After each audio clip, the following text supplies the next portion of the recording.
You've got the look in your eyes. You're on the mission, burning ambition. You've got your eyes on the prize. You've gotta rise to the challenge. Show 'em what you got.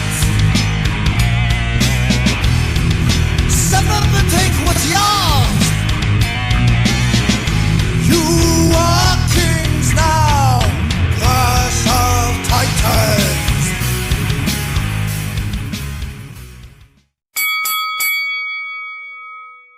Did this thing where you can turn your messenger black, and I don't know how to turn it back. I searched and searched, and I can't figure it out. I like it better when it's dark. And I was like, well, I guess that's what I'm dealing with now. I guess it's black. Yeah. It is what it is. Once you go black, you never go back. Right. Nailed it. Hey, everyone. This is Tornado. That's how we're going to keep that in the beginning. What? We are just Tornado this week, apparently. Yeah, Tornado Tech Podcast. Hey, everyone. We are we have a lot to unbox tonight. Literally, we're gonna talk to Pro Wrestling Crate Box. We're gonna do the topic, which is ECW Heatwave '98. I watched every match except the very last one. Oh, you didn't watch the last one? Yeah, it was a brawl. So yeah, I didn't get a chance to see it yet. And then we're going to talk PPW, upcoming Outbreak. What? I have the flyer. Do you want the flyer from that? I took it down for Boyers. What? Everybody, the flyer for PPW. Oh, really? Yeah, I have it with Enzo and everybody on it. Oh, cool. Yeah. Yeah, Madison Rain's still on it too. I'm not on it, so I don't want it. Yeah. But I took it down because it was. Have you ever been on one of the posters? I I was don't on want it. one or two. Yeah. But I took it down. So if you want, I'll it's in the back of my Jeep. We'll go get Cool. it. Yeah. Yeah. We'll definitely Just do that. remind me. Write it down. Right poster right there. Yeah. So. So yeah, so I just want to let you know, let you guys know that we talked about last show a little bit. The new mics, obviously, check out the new mics today. Did we use the new mic shit on the Not yesterday.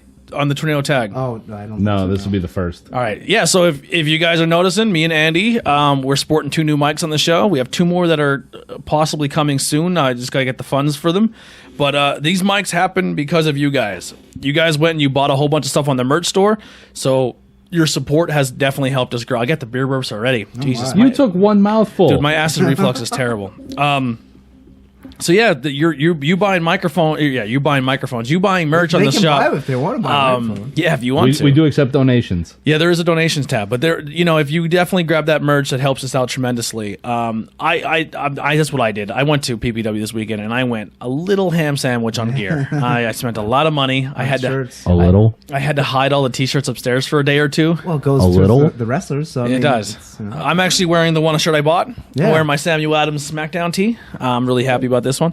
And then 2 more t-shirts added to the huge collection of t-shirts I have. I was watching you while you were buying merch. You were literally like doing the. I bought 1 t-shirt off the WWE guy. Oh. I got the DX shirt. You know how he was 20? Was he doing a deal like 2 for No. 30? That was He the should. posters. I wish. Just the autograph He posters. should. Maybe if you wheeled a deal. Cause, I wish. I mean, we're up there enough. I think we should be. And I've bought. Exactly. I have gotten. We usually a get ton a of t-shirts shirt off him. Yeah. A shirt per show. I sometimes get 2 or 3. Oh my. The one shirt I bought. 3. between. And they're 20 bucks. What was the last show you bought? 2 off the WWE guy, and then you bought the main event shirt at Yeah. the last show. Yep. And now you bought Sam Adams, a DX shirt. I bought Sam Adams. I bought Sambo's shirt. I bought the DX shirt. I got the PPW shirt. I got the Adina Steel shirt, and I got a South Philly's Finest. And then you spent like $190,000 getting a small chubby over Enzo. I spent $60 on Enzo. It only supposed to cost me $40, but I gave the full $60 because I said give the money to Cass. That's nice though. Yeah. That's what I did, and we'll get into that in a bit. And But if anybody wants to relive that moment, please check out our page, Tornado Tag Podcast on Facebook. You can see Tony's full 8 minutes of glory. it was fun, man. The video was up. We'll get into that. I'll talk to that a little bit, but let's quick dive into the Pro Wrestling Crate. So if you guys want to get your own crate, you can use us as a referral, and you guys can get your own crate as well. So first thing in the box is the micro brawler. We'll just do this. The micro brawler. So it's a Demolition Axe micro brawler. Oh, that's cool. Now, if you get the next month's crate, the other member of the tag team will be in that crate. So Or I will the- get Smash. I wonder if they're going to go Crush? crazy and get crushed on the third Yeah, one. that'd be, yeah. These are awesome. Yeah, they're really, really cool. The pin is the FTR pin. Top guys, the revival. Fuck Follow the Nice. rules. Cool. Follow the Or rules. forever the revival. Yeah, fuck the revival. Here's the first shirt. This is called Printing Money. So this is the Young Bucks shirt. I'm not going to show the camera, only because if you want to check it out, go check out our Facebook page. I had a full unboxing. I'm just showing the guys here. And if you saw Being the Elite this week, they showed two gimmick shirts that were like a knockoff to what this shirt was really supposed to be. Oh, really? Nick learned Photoshop, So and he's Matt's making like, his own shirt. he's like, I thought you had to go to college. He's like, vice presidents don't go to college, and it just says Young Bucks and like Comic Sans, and there's like reindeer jumping around, and there's like money signs. It's so lame. It's a white shirt. He's like, here, put it on, man, put it on. I would wear it. He takes his shirt I bet off and he it'll- looks at it and he goes to put it on. He's like, oh. He's like, you wouldn't. Do I sound weird? No? No, you're good. Oh, okay. You wouldn't lie to me, would you? You tell me if it's a bad shirt, wouldn't you? You wouldn't lie to me. You wouldn't lie to your brother. Oh, no. It's great. It's great. I love it. Good, because they're going into mass production next week. This shirt I was confused on. I didn't know who it was at first. Only because I guess on the network there's the Southpaw Regional Southpaw Wrestling. yeah, and this is their gimmick. The Good Brother Me Brothers. Softly. I'm trying to think what their names. Sex Ferguson, and I forget Yeah, their Sex Ferguson was. Oh wait, Anderson. hold on. Let me see. It says right. But that was a great show. Southpaw Wrestling. That was hilarious. Yeah. I don't know who's on the Chad. like, Chad Too Chad Bad. Too and Bad. Sex Yep, Ferguson. that's exactly Chad what Too it is. Bad. Chad Too Bad. Yeah. Then you get the Greatest Tag Teams DVD. It has Bruiser Brody and Stan Hansen, the Lucha Bros, Midnight Express, the Miracle Violent Collection, the Steiner Brothers, Rock and Roll Express, the Outsiders, Briscoe Brothers, Young Bucks, Dudley Boys, Hardy Boys, Road Warriors. How is Edge and Wow. Christian not on that DVD? Because I think they pulled matches from all those people when they were not on the main roster. I don't think they can get WWE stuff for like those Yeah. DVDs. Yeah, right. How long is the DVD? Any time on the back there? Nope. And then the Masked Republic Luchaverse, which is a comic book, which is this is right up your alley, Wow, nice. where they put in. Check out the art. Yeah, the art is phenomenal. Wow, that's sick. Yeah, and then the whole time I was like, man, who I'd really love to get as an autograph would be Rock and Roll Express. And there it is, gentlemen. There they are. Ricky and Robert, That's a really cool autograph. all ready to have, for dude. their New Japan weekend this weekend. Yeah, so it was really, really cool. Who Next are they month, working? I'll tell you. I'm gonna go for this. over next month's crate is going to be Masks and Paint Volume 2. It's going to have Marty Scurll, Demon Bunny. I was saying Demon X Bunny. Yeah, that's what it says. Rosemary and Alley, Glacier, Chainsaw Charlie, which is Terry Funk, Matt Classic, Sue Young, and a microbro that will complete the set from the tag team pro. Now, do Yeah. you know who Matt Classic is? I do not. Colt Cabana. It was Wrestling Society X. It was his gimmick.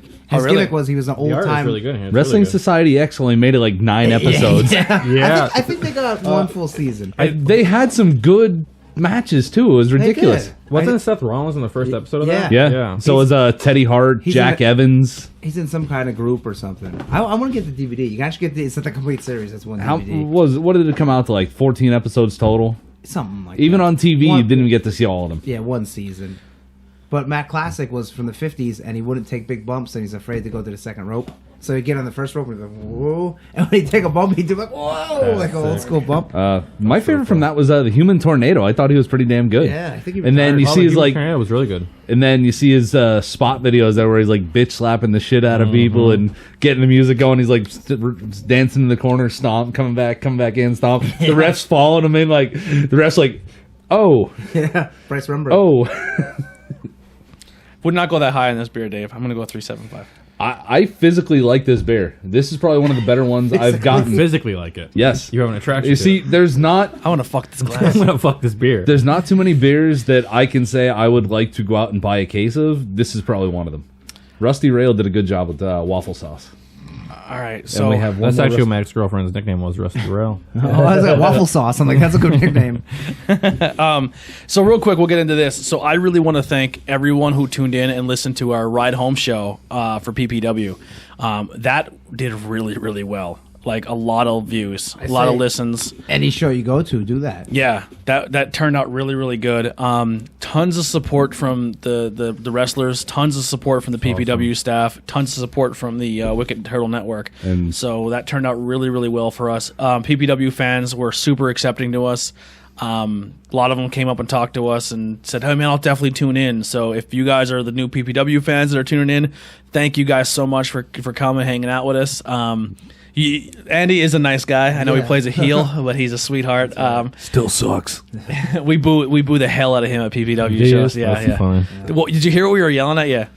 No. Header loves rap. No, because it's a blur. I Yeah. can only hear it's like when someone yells real loud. Yeah, and I'm we're right like, on them. we're like, Header loves rap music. Oh, God. I tried to switch the music. I'm like, Ryan, why don't you come out this? I was like, We I want to come out to that. So we did talk about the show a little bit on. For the record, before we get into this, why do we have to hear that music 8 I know. times? Well, that's something 8 that times. was a complaint. Too I had. many people in the group. Stable's too big. Yeah. But we'll get into PPW in a second. So here's a crazy thing, man, to think about. Starting next week, right, is the beginning of the new wrestling era.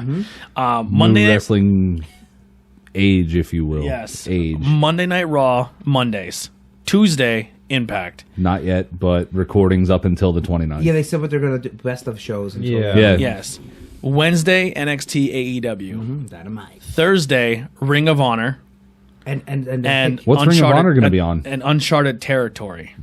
I think that's the independent wrestling.tv stuff. Yeah. Yeah, I've never seen that. That's the Yeah. only one I didn't. I would say, I what didn't channel is recognize. Ring of Honor going to be on?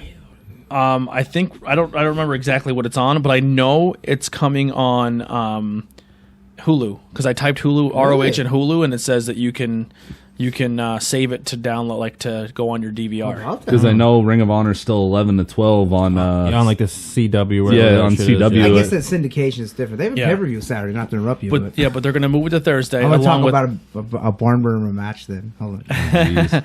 Then Friday we got SmackDown. Then Saturday we have WoW, New Japan, and MLW. Yeah. And just think of that some Saturdays you're going to have an AEW pay-per-view, and then some Sundays you'll have their pay-per-view. And the Saturday's ROH NXT pay per views. Yeah, ROH pay-per-views on Friday night, so it's like, oh my God. There's so much wrestling, man. Like you could literally watch wrestling every single day now. Yeah, it's This is the greatest great. time to be Is wrestling. AEW Oh, yeah. in the right, though, moving their pay-per-views to Saturday, being smart about it? I kind of like this. I like it. Saturday, I like it a lot. If you're gonna go against NXT, just go all out. Yeah. Like I honestly like Saturday pay-per-views for wrestling better than Sundays. Wasn't I do there too. an NXT pay-per-view on Friday? One time? I think one time they did it because they did something. Okay. That was the UK pay-per-view. Well, and the UK comes on Thursday now. It's the official NXT UK day. Yeah. So it's like, oh my God. Well, it's already on Thursday. It's just after NXT, and nobody watches Yeah, after yeah, NXT's yeah. over. Yeah. WWE officially announced their premiere week, which reveals the new announced teams for Monday Night Raw, SmackDown, and for NXT. So you're getting Vic Joseph, Jerry Lawler, and Dio Malden. Madden, like Joe Madden. Madden. Okay. We have a whole post up about Dio if you want to go check him out. Holy Cole da- Graves and Renee go to Fridays. Yep. Cole Graves and then Molinaro. Mauro Ranallo. Yeah, I always fuck his name up. Beth Phoenix and then Nigel will be Yeah. your NXT crew. Yeah, they stay the same. Yeah. Which Yeah. that's fun. Fun. I enjoy. I don't know what everybody's beef about Morrow is. I think Morrow is one of the most dynamic announcers they have, and if he was still on the main roster, I think cracks. SmackDown would still. He's like the most passionate commentator. Like he really gets into. Have you he ever gets seen him in a hyped boxing up match? Yeah, he acts the same way. He loves his I don't- combat sports. He loves wrestling. Did you guys see the stuff I put up for Liv Morgan?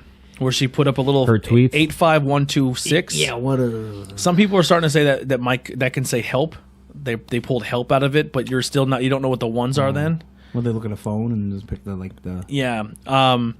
And then it says, you can't see my scars and a peek inside my mind, you'll cry. And her Twitter account now is just a black image. So she debuts in SmackDown. Yeah. So some rumors are she may have let the Fiend in. But I say you don't put anyone with Bray. Yeah, I don't think they should put anybody. You don't Yeah. need to. Yeah. Who knows? We'll see what happens. I mean, he's got the puppets. What more do you want? Yeah. Regardless, it's just going to be a new gimmick for her, which she needs. So that'd be cool. I would like to see her as a little punk rock emo chick. That would be so hot. Yeah. We'll see. Scratch She's that going page to come itch. back and restart the straight edge society. I honestly don't think they should ever broke up the Riot Squad. I No. thought they were great together. They had I some love mileage, them. but Ruby got both shoulders worked on. So Yep. She's not going to be back until Yeah. possibly WrestleMania next year, too. Huge news. Johnny Impact is Johnny Morrison again. Johnny He's SmackDown. Johnny SmackDown, Johnny I Raw. wonder if they're going to bring him back as Johnny Nitro. He should come back as Johnny Fox. Johnny Fox. Fox. Yeah, Johnny Fox. One of the things we said in our group chat is, man, put him with the Miz again. I would love it. No. Yeah. I would love say the Dirt no. Sheet. I love them as a tag I team. would say no. I would love to see some matches with him and Ricochet again because they fucking killed it in Lucha Really? Underground. Oh my god, Yeah, they're so he's a good. good Bring wrestler. Joey Mercury back from backstage and put him back out on the camera again. Yeah. Bring Eminem back. Yeah. What else we got here? We did discuss the possibility of Taya coming over. usually they're a package deal anymore, no matter where they go. But Yeah. she is still currently the Impact Knockouts champion, which means she has to wait until at least Bound for Glory to drop the title. She probably has some type of contract, I would Yeah. say. Yeah. What is it? The 20th for Bound for Glory. Yeah, So October 20th. Yeah. So about 4 more weeks, she can leave and then probably go join him. In which I think that could be the play to have her come in and just beat the hell out of Shayna Baszler, and she'd be the one that sends Baszler to the main roster. I think they're high on Bianca Belair. I think Bianca's the next NXT champion. No, Or Candice. I thought that, but or I Candice. just think Candice wins it. Yeah. So obviously we're all about supporting other podcasts. We know we're not the only wrestling podcast on the planet, and we always look to find other people and put them over as well. Found this page called the Insegiri Pro Wrestling Discussion. They have a podcast called the Insegiri. They did an interview with Sean Carr. I'm gonna sneeze. Really good interview. you. We've been in talks with them, possibly about maybe me calling in their show and them calling into us. But go check them out. Right now they're only on SoundCloud, and I was like, hey guys, Anchor. go check out that Anchor. But they did a really good interview with Sean Carr, and I've been in talks with the some of the people over there. So go check those guys out. The Insecurity Pro Wrestling Network discussions. All the links will be below, and their SoundCloud page. It's nice to see him coming back from his little hiatus there. I'm glad to see he's back. Yeah, the interview is really good, man. He talks a lot about some of his pet peeves in the wrestling business and That's some of the cool. stuff he's into, and talks about his upcoming. It was a really good interview. His biggest pet peeve, wrestling Andy Header. Yeah, No, his biggest pet That's true. He peeve. didn't mention me at all. He did. Although we did have a couple matches. He did he talked a little about PPW, but he did not mention that. He didn't come up, but he did mention his biggest pet peeve is when referees do not have their shirt tucked in. Oh, okay. He does not like that, and he does not like when someone is like untruthful about their skill set. Like he goes, I can lock up with somebody You and can tell yeah. immediately. That's what Tom Brandy said years ago. He's like, brother, you lock right up. I was like, yeah. Yeah, he said so. He does. He likes when people are honest. Like, listen, if you're not that experienced, I'll work with you. Yeah. But, yeah. I think the biggest pet peeve for a lot of people in the pro wrestling business is guys who don't wear deodorant. I hear a lot of that backstage. Please put deodorant on. Well, why people hated I Vader. think the worst thing is people don't wash their gear. Yeah. Yeah, I'll say something then. I'll be like, dude, you go. They actually asked a question. I think they ask all their guests, and I never even thought to ever ask it. And we can ask you as a little. We'll call it the insecurity question. Oh. Have you yourself or ever witnessed someone else lose control of bodily functions in a match, puke or shit themselves? No, I heard the one guy. He said I shit myself in that match. I was like, really? I was like, I don't go take a shower. I didn't see anything, but no, Yeah. I've never seen anybody. All right. I've seen someone puke on video. Cloudy Unless you're from Chichi draws Cloudy. who can do it on Yeah. command. Yeah. Like he was getting kicked in the corner. He's in the corner, and the guy like goes back and he's just, John Cena and CM Punk have both told stories like that They shit their themselves, pants. Yeah. One good boot to the midsection will do that. yeah, you gotta go. But yeah, cool post by you, yes. The AEW comic book by DC Comics. Yeah, it was looks pretty cool. really cool. I'm gonna skip over the Kalisto thing. I can care less. What was the Kalisto thing? He's talking shit. He wants out. He posted before about Yeah. whenever his contract ramps up, and then Braun's like good riddance. He wants out. I don't blame him. Yeah. Yeah. I use him right. Samurai Charlotte does did so- give him a good burn though. Yeah. Being like, yeah, Andrade's good looking, so he doesn't have to wear a mask. Like, Oh, I was like good, that. yeah. Yeah. Well, he did come out the Japan show in his mask and then took it off, which was a very cool thing to Yeah, do. I Yeah, think it's very I like that. respectful. Yeah. So our spotlight has been interesting to say the least recently. We obviously Alexis picked Marie Canales, and it was perfect timing. And then we did a Jushin Liger, and he lost his fucking mind. Yeah. Yeah. He tried to murder a man. Keishan Liger again. He- I posted a Keishan. thing about the whole history of that. Yeah. Did anybody see that Mari posted a Twitter video saying that Maria Kanellis can bring both of them on to the show and give them a paternity Trust me, God. I'm sure WWE's been in contact Yeah. and they're working that out for a segment. I guarantee it. Mari's going to come in and do the paternity test in the ring with them. Ric Flair got to be But one dude, of the that's what possible makes me so dads. mad about WWE sometimes. Like, did you notice if you guys watched Raw, Rusev came out and they didn't mention a peep about that at all? Nope, Yep. they Like, forgot about They it. just act like it never happened. Like, Yeah. don't remember that dumb shit that happened last week. It's Yeah. in the What a past. waste. Why didn't they just bring him out in the draft? Hey, draft pick number 4 for Honestly, yeah. SmackDown. Honestly. Rusev. Yeah. Hey. Yeah. Oh, I don't know. I don't like his new mustache look. I do. Nah, I don't care for it. Yeah, I don't care for it either. I mean, he got hell when he cut his hair, and then he got hell when he trimmed his beard down. Well. And now he came back like Fu Manchu Rusev. He's out or when his contract's done. Yeah, he's so another there's- one, yeah. And where's He's kind Lana? of that weird limbo. I would assume they're at the same contract level. Like, they signed the same. Yeah, but where's she been? Being hot somewhere. Yeah. It's funny though. We were just talking about like wrestlers on podcast, and Cody Rhodes and Brandy Rhodes were just on Collider Live. I don't know if you guys ever watched that or not, but they told two interesting things on there. One, Brandy said she did not know that Nyla Rose was trans when she signed her. She had no idea. She didn't know until fans started thanking her, like, "Oh, thank you so much." And Brandy's like, "I don't know what the hell you're talking about. Like, I just hired this good chick that can wrestle." And they're like, "No, she's transsexual." And she's like, "Oh, you're welcome." Like, it was this big thing. Yeah. And Cody talked about, he didn't use their names, but he's like, a certain tag team in WWE that just re-signed, they called me, they don't even know who I am. He's like, and they thanked me, like, "Oh man, like, thanks to you, WWE thought we're coming to AEW, and they gave us a bunch of money," but he was talking about the revival. Like, Yeah, 100% the revival. Cool, yeah. And now the revival, they got tag team championships.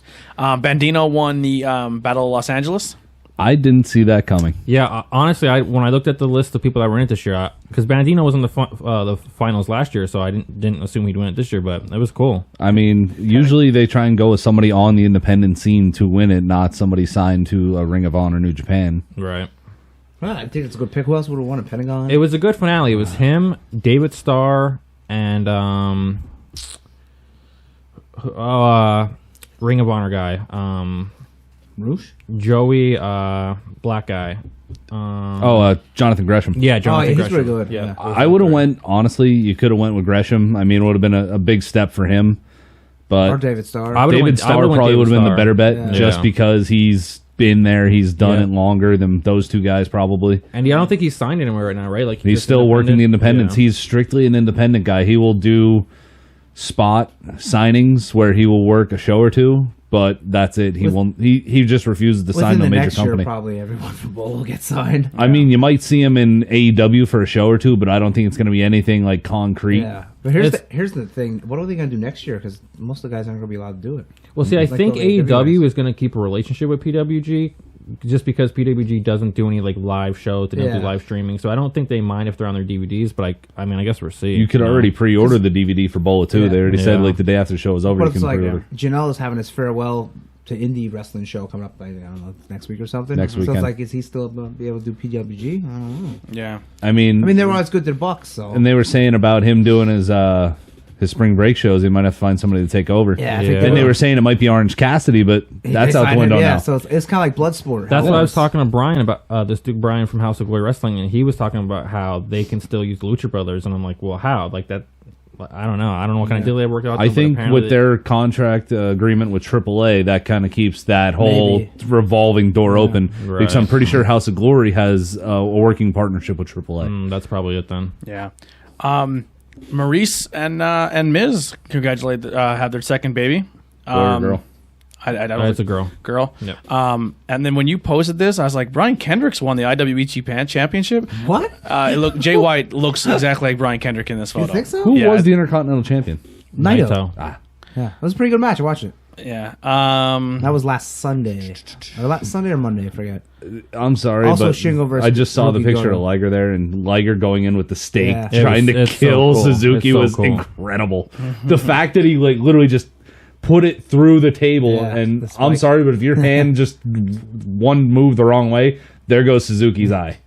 I wish they would have like held off on doing this till like later in the year and then just had it for Wrestle Kingdom. Yeah, You know, like, I would wish they'd rather push it back. King of Pro Wrestling. I wonder if they're gonna have a death match or something because New Japan doesn't do anything like that. Yeah, I wonder. They did years ago. Muda versus Great Nita. They had a barbed wire match. So does this mean Liger's going to come out like that the rest of the year? Here's the thing: does Liger retire, but Keishan Liger still goes? Like, Yeah, right. Jushin Thunder Liger retires. Keishan Yeah. Liger's going all out, like, baby. he still looks good though for being Yeah. 55. Oh, yeah, he looks or real something. good. I mean, the fake hair comes off. You see he's bald and he like lost his hair when he came. I couldn't believe it. He looks good. I mean, when one of you posted that and I saw that, I'm like, holy The shit. Japanese commentators like Keishan Liger, Yeah. Keishan Liger, And I thought the same thing you did. Is that Suzuki? That's what I thought at first. I thought he was coming out to mess with him. Yeah. But the match got thrown. It wasn't even a match, and then Liger even kicks Tanahashi, and they're like, "Boo!" It was kind of funny though because Liger couldn't even get his one So I'll just- piece off. Yeah, I know. I'll go right to the New Japan shows. So it's Boston, New York, and Philly. Philly. Yep. The New York one is going to be live on New Japan World this Saturday night, so you can watch that. I have a show on it, but it's Tanahashi and the Rock and Roll Express versus Naito, Shingo, and Bushi. Wow. I'm gonna watch that. And then you're going to the Philly show, yeah, right? the Philly show, and it's That's gonna be like a 12-man main event. yeah, or something? it's That's a gonna be 12-man elimination main event with like Tanahashi, Ishii, forget the Rock and Roll Express is on the team versus Bullet Club, and I forget who else is on the good guy team. How many guys are on the Goto. Bullet Club now? cool. Should a couple. Yeah. At least 6, I guess, because they're having 12. God, Fale, El Phantasmo, Jay White, Phantasmo, Ishimori, one more. Ghetto, Jado. That's 7. Did you say Kenta? Yeah, Kenta. Kenta. Yeah, There you go. Kenta. There you go. Hikuleo with the big tall one. I don't think you're gonna see Gato or Jado in the ring. So Yujiro Takahashi. It's like, oh, where has he been? he doesn't do too much. I think he's getting up there in age. What happened to Chase you're, Evans? You're thinking the other Takahashi. No, Chase Evans is still there. Yeah. Yeah. Is he still with The the other Bullet Club? Takahashi is. Yep. Yeah. He's not very good. No. Yeah, that's weird because he gets a lot of support online. Like people always talk about good he is. And I'm like, I don't see And it. he looks When I watch him, terrible. it's like okay. Like, He yeah, looks like fine. a generic creator. wrestler. Yeah. He's fundamentally sound. I'll give him that, but he's not over the top. Like, oh yeah, I think Austin has a Chase Owens shirt. You know who he does. reminds me of? Who was the dude that used to team up with Chris Hero? Claudio Castagnoli. No. In CZW? There was like JT Barrett or something. His name was what the hell was his name? They used to have. They were called like Death by Elbow or something. Oh, they wrestled in PWG a couple times together. Okay. But he reminds me a lot of Chase Owens. So if I remember his name. I think that guy retired. Yeah. But I'm excited for that. I'm going to the New Japan show Sunday, so I'm excited for it. That'll But be real Okada's fun. not there. He's at Friday, or yeah, Friday and Friday, Saturday, not Saturday, Sunday. yeah, Is that's he awesome. working both shows, or is he just supposed to be there? No, yeah, Okada's wrestling. Everyone's wrestling. Well, you saw Okada in New York. yeah, I know, but I want to see him again. Suzuki ain't there, but I'm like, oh well. Okada must have to fly back for a title match or something. Ibushi and TJP will be teaming up on that show. In Philly, though. That's And cool. Amazing Red's on all the shows as well, and TJP's on all of them, and Rock and Roll Express. I'm like, wow, this is pretty cool. Wow. Yeah, it's a hell of a card. So we'll jump into PPW here. Before I get into the matches, overall, great. I thought it was a great card. I thought it was a great show. Most. There was like maybe like two. It was great. It was a good time. It was a really good time. I thought overall it was a really good experience. Before the show started, you got your meet and greet. I did meet Enzo. The guy took time out to talk to every single person that walked through the door. If you stood in line, he made sure everyone got their just due with him. He talked to you, had fun with you. I want to say from the time I got there, everybody got at least 5-10 minutes with Enzo. Yeah. his That's line cool. his line literally took right up until bell time. Yeah. That's awesome. Because you know the meet and greets a lot of the time. You just picture out of The there. one guy even said, like, I'm really, really sorry I'm holding up the line. He goes, listen, baby, I'm the boss today. You take as much time as you need. I'm the certified G. How you doing? He just kept having fun with it. You know what I mean? Like, little kids were coming up and he was teaching them how to do the shuffle. Like, There's a video of him and a little girl doing that. Yeah. I've seen that. I think Dude, PW shared it. and I'm not, like, I just truly feel like that's the guy that you just didn't see because he kept kayfabe alive. Yeah. Maybe he was hard to deal with. Maybe he was an asshole at one point in his life. But I think generally he's exactly what you've seen at PPW. I And don't he- think anyone had anything bad to say about him. yeah, and they said from what I don't know, you could probably talk more about this than because you were back there. But they said everyone backstage that he went up and talked to, they said he mostly had a conversation with everybody, talked about your match a little bit, even said like, "Yo, great job, I like this, I like I that." think for like the first couple, and I think he left. Then, Yeah, So but they said he was super cool with everybody, had a conversation yeah, with I everybody. didn't really talk to him, but yeah, he was talking to people. He seemed Yeah. nice. I mean, Yeah. He before the night even started, he came out and cut a promo. I know the Wicked Turtle guys are working on it. I know Robbie Blizzard has a video of him saying it too. Yeah. But I watched the one he said that Robbie has, and I think the one that he did at PPW was a lot more involved. I thought what he. the second one. Yeah, I thought he really hit home. But pretty much he said, I'm coming out here and I want to talk to you guys. I'm not talking to you as Enzo. I'm not talking to you as Enzo Amore. I'm talking to you as Eric. And I'm coming out here and I want to talk about, I have my good buddy Cass is going through some stuff right now. He has some depression. His demons are with depression and alcoholism.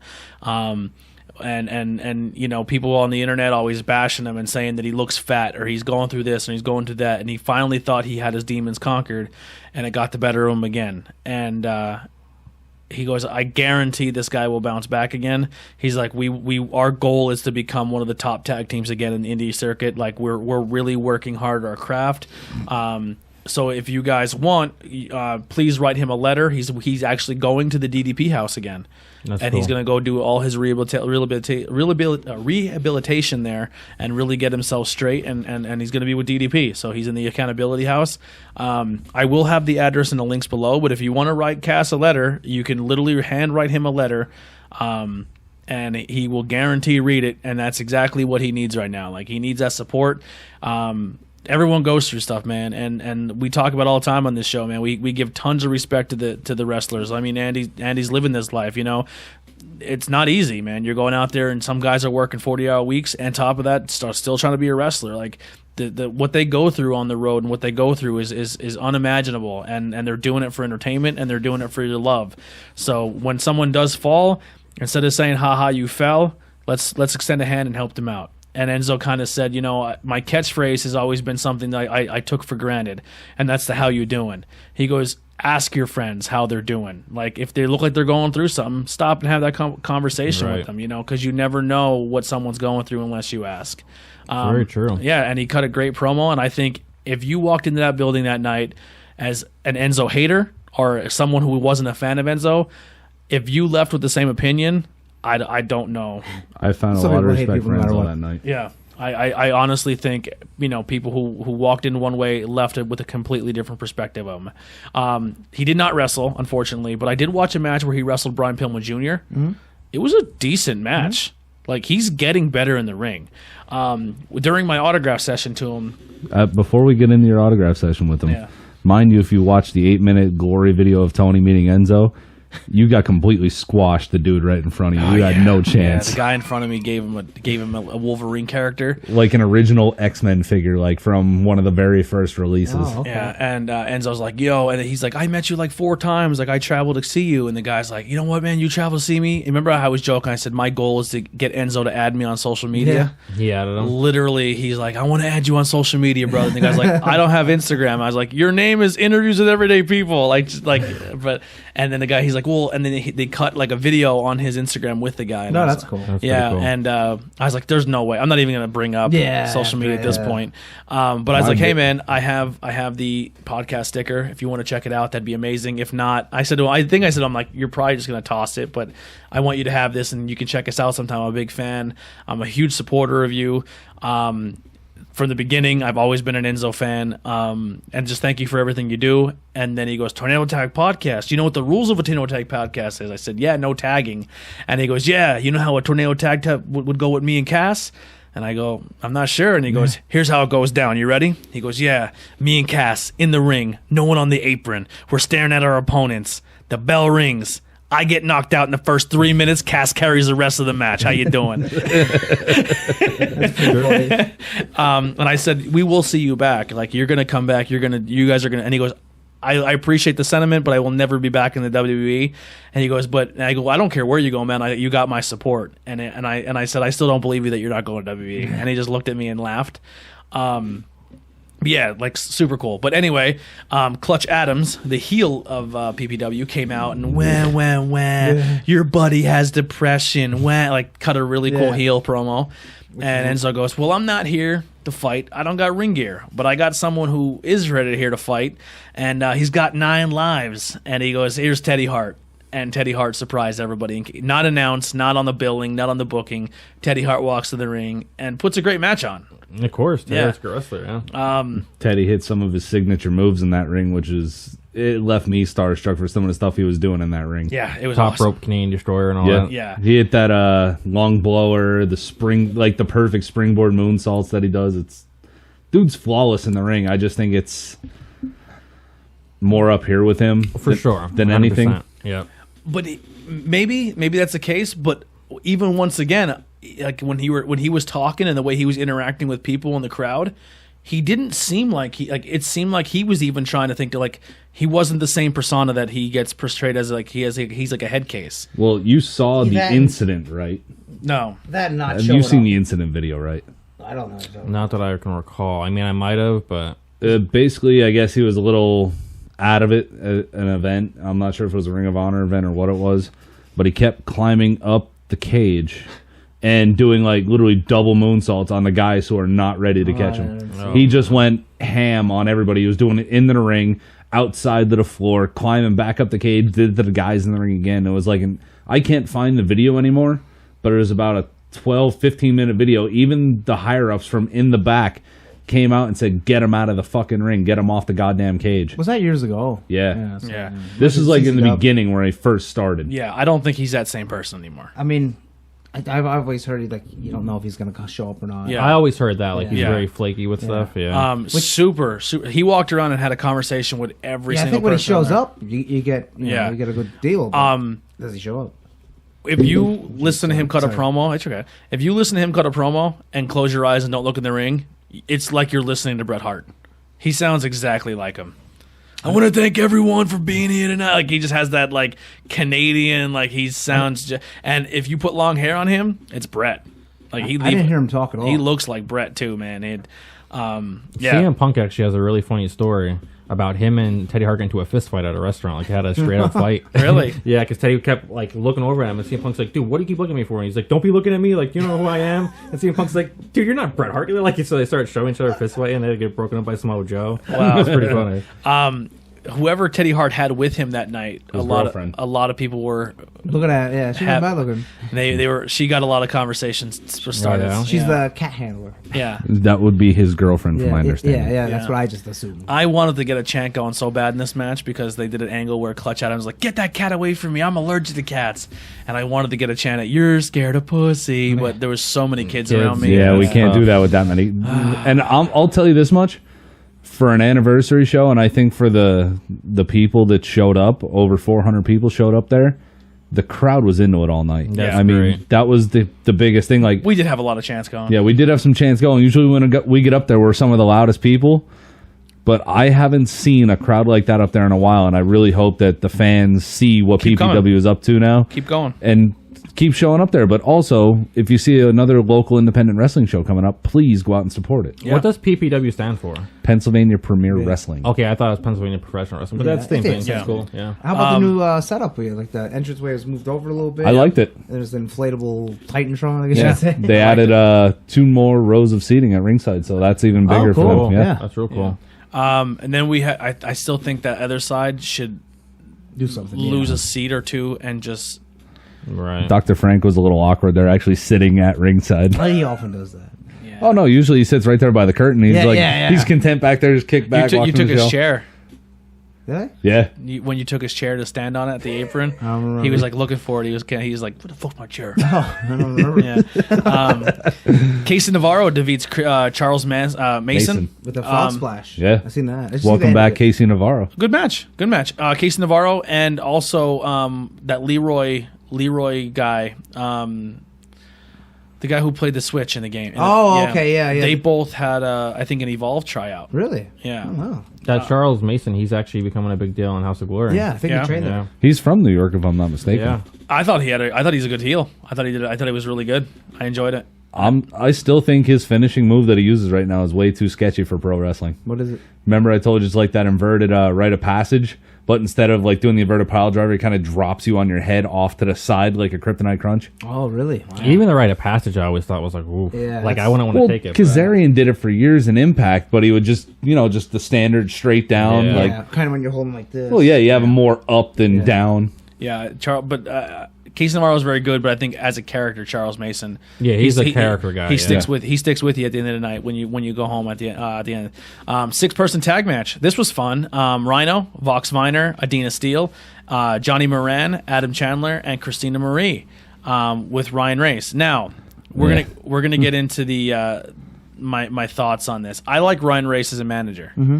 I think he's really talented as a manager. I think he's funny. I think he's such a good manager, and he's so over as a heel that the crowd is more busy chanting at him as a manager than they are even focusing on the Yeah, it match takes away sometimes. some, yeah. Which is not a bad thing if you're a manager. Right. Like, It shows how But you- captivating Then you have he is. to Yeah. reel it back and Yeah, just but he bang. doesn't even interact Yeah. with the crowd. That they just chant stuff at him the whole time. And it's a 6-man tag team match, and I can easily, like, I'm pretty sure I yelled a few things at him. Like, He's like, he's okay. And I'm like, are you okay? He's like, I'm fine. I'm working over here.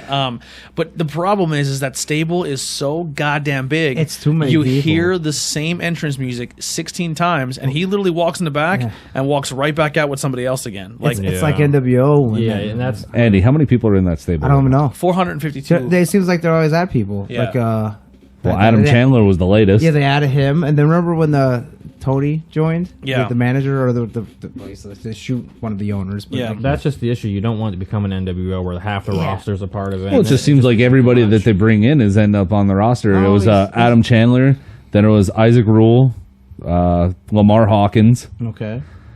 I have no idea. Clutch, you, Yeah, Christina, I guess. We did have Sammy, but then she stopped coming, so she was out of it. And John Miranda, West got the she's boot. Out of it. Yeah, John West was in and out. And Where's he been? well, WXW, so that's why he couldn't wrestle. Yeah. That's where he trained. Overall, fun match. Adina did a great job. She did her. She did the damsel in distress for the most part, but then like kind of rallied back. Yeah, she was taking the heat.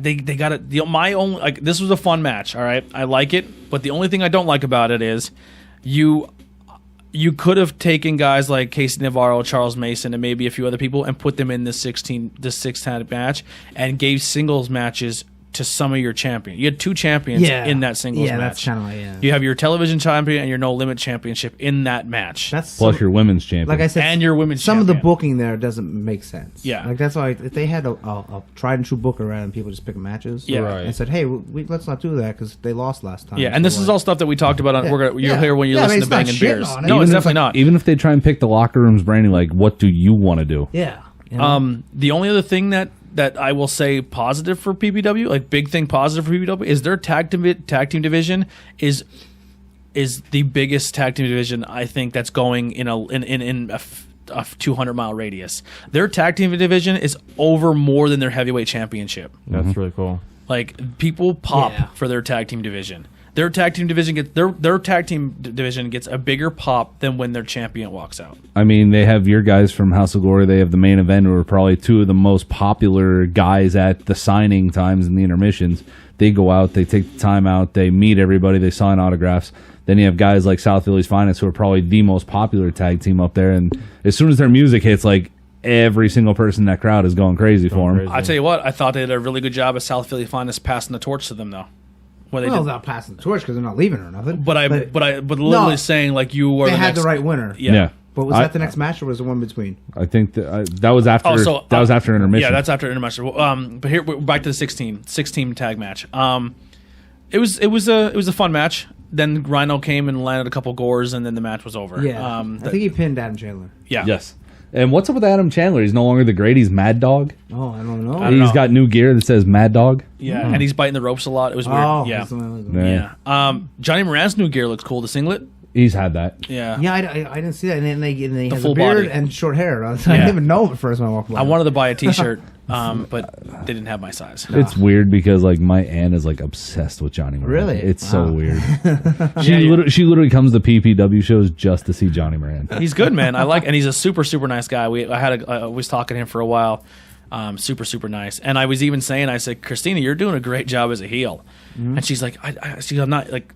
She didn't say she's not used to it, but we were kind of talking, and I was like, she kind of has that approach now where you almost feel like she was the biggest babyface in PPW as a women's champion, and then she turned heel, and it's almost to the point where she's so good at keeping that heel look and that like just don't. She has that bitchy look to Don't her. fucking look Nothing at me. against her, Don't yeah. talk to me. Don't come near me. And no one goes near her. Like she walks around the arena and people just like she's going to punch you in the face. Like I wouldn't go as far as the Go. biggest baby face. I'd say She was up Ali there. Rex. Ali Rex was one of them. Here's the problem. I You- thought you turn. Christina was getting cheered more than Allie. Yeah. But you turn her heel.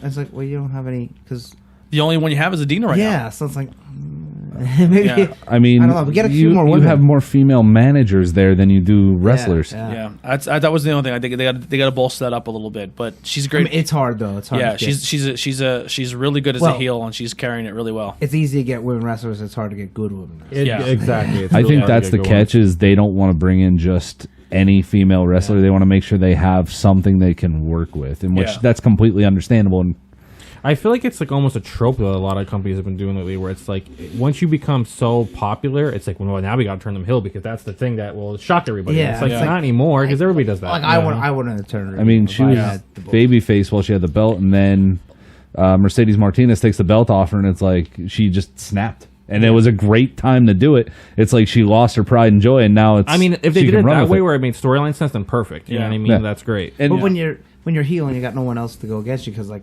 Team's not really ready for that yet. Like you got to have her win a couple times. You know? Yeah. So what I would possibly do is maybe drop your women's championship and like swerve them and be like, you know, we only really have 2 women fighters, and I think Yeah. we're gonna drop the women's title, and then she comes out and just kicks the shit out of Vox, Yeah, that's what I was thinking. and she becomes the No Limit. Well, that was my storyline that I pitched to him, where it's going to be me versus Christina Maria. Christina Maria, blah. And the goal was I would win the No Limits title and then lose to her, so she'd be the first female No Limits. Yeah. because there's no rules, because no limits. Yeah, and And that's sort of I was like, Did you happen Really? to see Fox at the end of the 6-man? He like literally went in the ring, cheered, picks up his title, like, "I'm still the champ," and he rolls out. he's entertaining. I even like I was like, come out and I'll be dressed up like her, and I was like, because I was like, I'm better than you because I'm a man, I'm better than I'm even better at being you than you, and I was gonna come out dressed up like her, like, now how much would he, and cost her to lose the women's title, right? Yeah. And then I would win the No Limits title and then lose to her in a big match, and then at the end you can do whatever you want. It'd be But it's fun. like- It'd be fun to have the No Limit champion where it could be man or women winning it. Yeah, I guess it has no rules, right? Yeah, yeah. Yeah, that Is makes there sense. any rules in that division? Because I never really heard any how the No Limits title I works. looked on the page and it was a multi-man title only, so every match had to be at least 3 or 4 people. So, but I don't know if they're Oh, okay. keeping that anymore. Yeah. So that's kind of just like a United States belt. Yeah. Right. So then we get to the Fatal 4 ladder match. So before the match started, I walked up to the Sambo show and I walked up to main event and I was like, "Hey guys, no pressure at all. Don't think of this as pressure, but you're gonna do a Fatal 4 ladder match for your title, for a briefcase, Yeah. and What do you Devon Dudley's watching." And they went, "Did not even think of that. Thanks a lot." And I ended up joking with the Wicked Turtle guys and Sambo showing them, like, "Look, guys, after your match is over, we're getting in that ring and we're having a 6-man tag team match between you, him, them, and us. There's too many podcasts. too many Too many podcasts. podcasts at the show. Losers leave town." See, the other thing I thought is that match should have been last before intermission. It was not in the right. I didn't understand. Either that or the main event. Right after intermission was weird. Yeah. I mean, you could have did that as a co-main event with the heavyweight title. Like you said, we understood. Like we were like, okay, Andy's probably going to come on right after intermission, and then we're like, oh shit, it's the ladder match. Yeah. Which if it was right before intermission, that there's a cool down period, and then then you can put anything on after. So The wife's home. Here's where I give this match a lot of props, because the crowd didn't really know, like anyone could have won that match and they would have been fine with it. There's 8 people right. in there. Yeah. You know? It was hard to actually like get behind one certain group because they you like kept them all. Yeah, it just went over so well. Yeah. Well, with 8 people, I mean, they're all and there's ladders and stuff. There It's was a just couple craziness, so couple nonstop. spots in the match where I'm like, man, someone got hurt real bad. Like Especially the ending. That Well, was bad Oh, for it Jay looked like Lyon. it looked like he landed on ladders. That was fine, but yeah, it looked like it hurt. But main event wins. They're your number 1 yeah, contenders. right person won. I thought. So they're going to get a briefcase at which they can cash in at any point in time for At the a champion. PPW show. At a PPW show for their championship. I think they call it the golden ticket. Yeah, Yes. golden ticket. Now, if it was me, I'd show up at a WXW show with that briefcase and take the titles off of Sent to What if Slaughter while they're there. Oh yeah, because they're tag champions there. Does this work here? Yeah. Can we use this? Is this? Honestly, it's not a terrible idea, because They have a working relationship with WXW. I mean, I always said, like, the reason why I feel like our podcast has been doing so well for so long, like so quickly, is because we're not afraid to collab with people. If you go to, and you show up as Outbreak champion, and you show up at PPW and you say, "You guys don't like me here, but I'm your Outbreak champion," and it goes, "What the fuck is Outbreak?" And Yeah. then Outbreak has like 1 or 2 guys they're handing a flyer out of the door, like, "Hey, go check us out next weekend in Hamburg." Yeah. You're working with each other. Yeah. Which all indies do because there's no contract, so it's easy to work with people. You know? And it's better business. I mean, yeah, help So each like other if out. main event shows up and cashes in for the PPW championships at another show at Consent to Slaughter's there, it's fucking and then people are like Except for the people there, if they've never been there, they're like, who the hell are these people? yeah, exactly. what the hell's going on? Well, they'll say, well, what the hell is this? And people are like, oh my god, you should go see them at PP. And then Yeah. you're cross If plat you your have audience. if you have people that know Yeah. the team, but if Literally, no one like- knows the team, then it's kind of a fart in church. Yeah. Like, who are these people in the Slide in the back door, slide the briefcase in, hit both of them with it, roll them up, have the 1, 2, 3, take the belts and leave, and then you set up something at PPW. Heidi got McDonald's because I can smell the fries. She did. Even like when we're talking bigger companies, I honestly think like AEW, for example, they should have a working relationship with like New Japan. Like that would be absolutely. the best move for them. You Yeah. know, I don't know if that's Tony Khan's plan. I mean, not sure, but- their AAA partnership is great. It's a great start, and then I can't remember the company in China that they're working with, which is Right. also great. OWE. I still think it'd Yeah. be an amazing thing to happen where Kenny's kind of losing his mind. He's losing his mind, and The then cleaner is back. And then all of a sudden, to get his spark again, goes back to Japan. His not even goes back to Japan. His best buddy from Japan shows up at the arena one night and kind of helps him out in a situation, or kind of like and then like Kenny Omega then becomes maybe a tag team guy for a while in AEW with Ibushi. with Ibushi. You know what I mean? Like, and everyone's like, oh my god, like because no one would fucking see that coming. And then people are like, and then people AEW fans are like, I don't get what's happening here. And they're like, oh, they were fucking huge in Japan. And then They're smart fans, so they would Yeah. know. Yeah, they would know. He comes out and fucking go to Bushi. yeah, and then it just cross promotes. But Kenny's promos lately on Being Elite, like me and Andy were saying in the chat, it really hasn't been working for me. But this past one that he did in this last Being Elite was better. fantastic. Yeah. It was great. When he was talking, he's like, all these marks are saying online that the NXT guys have done more for the professional wrestling business than me. And he's like, in what fucking reality? Yeah, and, It was he's great. sitting in front of and he's doing that Peter knowing Raff damn up well he's putting over course, NXT. yeah. He doesn't truly hate NXT. No, of course not. He's a fan of professional wrestling, Exactly. and he's not afraid to promote professional He had a wrestling. great dig at Donovan Dijak when Yeah. he's like, "Oh, please push me, Triple H. I'm sticking up for the company." Yeah, Donovan dumbass. yeah, that was so great. The only thing I don't know if you'd make him heel already, especially if he's gonna fight Moxley. I'd have Moxley. Well, that's the I thing. guess they're Like, gonna be like, oh, we don't know who to cheer for. if you actually look at the way he's dressing and the way people are talking online, they're trying to say the cleaner's back.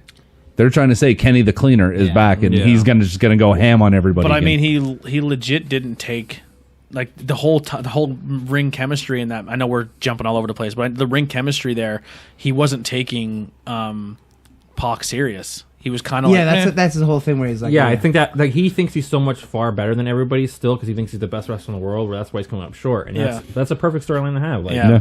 And now we're getting into the singles match. yeah, hey, With some guy here named Yeah. Andy Header Yeah, he sucks. He's talking about Boo. AEW. with Boo. El. How do you say this? El Phenomena Tormenta, All right, so which is the Phenomenal Storm. yeah, And he also Now- came out with Diablo Rojo, yeah, who he we've came not back. seen in a while. Yeah. Yes. So, So it's a tough spot being after ladder match. 8 guys jumping around. It's a little weird though, because I'm used to him coming out singing Samuel Adams' music. Yeah. It's So the thing with this match, and I'm not saying this because Andy's my buddy, and I'm not saying this because we're friends and everything, and he's on the show. I'm being genuine when I say this. This match, normally on a wrestling card, is the match where you walk away. Send the girls out and let them roll around for a little bit. Exactly. bathroom break. Everything comedy. Everything about this match is your cool down because you just had A ladder match. 4-way Yeah. ladder match. People going through tables, and I was like, man, that's a tough spot for anybody. I mean, people go and jumping off and hit people ladders. I'm Like, being Jesus. genuine when I say this. You fucking killed it. Thank you. Like I thought it went real well. the match was really good. Like it was super. It wasn't flat. It had some flash. Yeah. But it was more. You are. There's one thing you're very, very, very talented at alongside of your wrestling ability is you know how to work a crowd. Just as good as a babyface at Outbreak, you are entertaining, Yeah. but you're even more entertaining when you can kind of let loose and be I a think heel so, a little too, bit. yeah. And you once again, you're with a manager, but Ryan can go out there and kind of take over the match as a manager. Yeah. He can't do that with you as when he's your manager. It's kind of just there. I think it's like RVD and Fonzie. like. And goes of in the course, background. after all of this, Andy Header Not yet. finally, Not yet. Don't get there yet. finally, Don't get there yet. But like I said, Ryan Race is a very good manager. When he manages you, he doesn't get the same heat yeah. because you are demanding the Yeah. heat from the crowd Yeah. instead of your manager. you carrying the heat and doing what you had to do, and just like and Ryan and Diablo were kind of doing the chase around. Which was But it was overall a very good match. The way you kept playing into it, Brian was very impressed because he goes, most people were not using the hard cam properly. Yeah, I did that exactly. Yeah, Yeah, every move would be like whoop, and I'd pin him like backwards, but I'd look at the camera. Yeah. It was a good match. That's working, brother. I honestly I gave this a contender for match of the night, well, thank only you. because it came after such a high spot of the show that most people would have expected that match to falter. And they told me I do high spots out there. I'm like, well, what are we gonna do? Like, if To you see match someone up. get 3D through off a ladder through a table, what Yep. am I gonna do? Yeah, And you exactly. didn't need a high spot. Yeah. You had what, a solid 8 to 10? Yeah, probably around Yeah, there. it was a great match. I did my new springboard axe handle. I did Yeah, I saw that and I'm like, what was that? yeah. And then kind of a behind the scenes about this match here. There's two. I don't know if you the language barrier. Yeah. So he spoke a little bit of English, but not. He wasn't totally fluent. I mean, he can have a conversation. Did you have but- somebody translate for you? No, well, the Sambo show was there if I would need it, but he can speak, but not. He doesn't know Broken all the words. English. Yeah, so I like what little Spanish I do know. I know Spanish words for wrestling moves, so we kind of put the match together like with Via broken wrestling. English and broken Spanish and me moving moves and like, oh, we'll do this. And like I was counting, I was like, oh, I was like, well, I'll hit you uno dos times and you uno dos tres. And he's like, ah, and like for double drop kick, he said dos drop kicks. And I'm like, okay, Yeah. And I was like telling the Lita and the arm drag and stuff. You're doing spots. So, you're doing spots yeah. in the match, and you're doing like arm drag, flip Yeah. arm drag, this, that, double drop kick. Saying stuff with the in guy Spanish, yeah.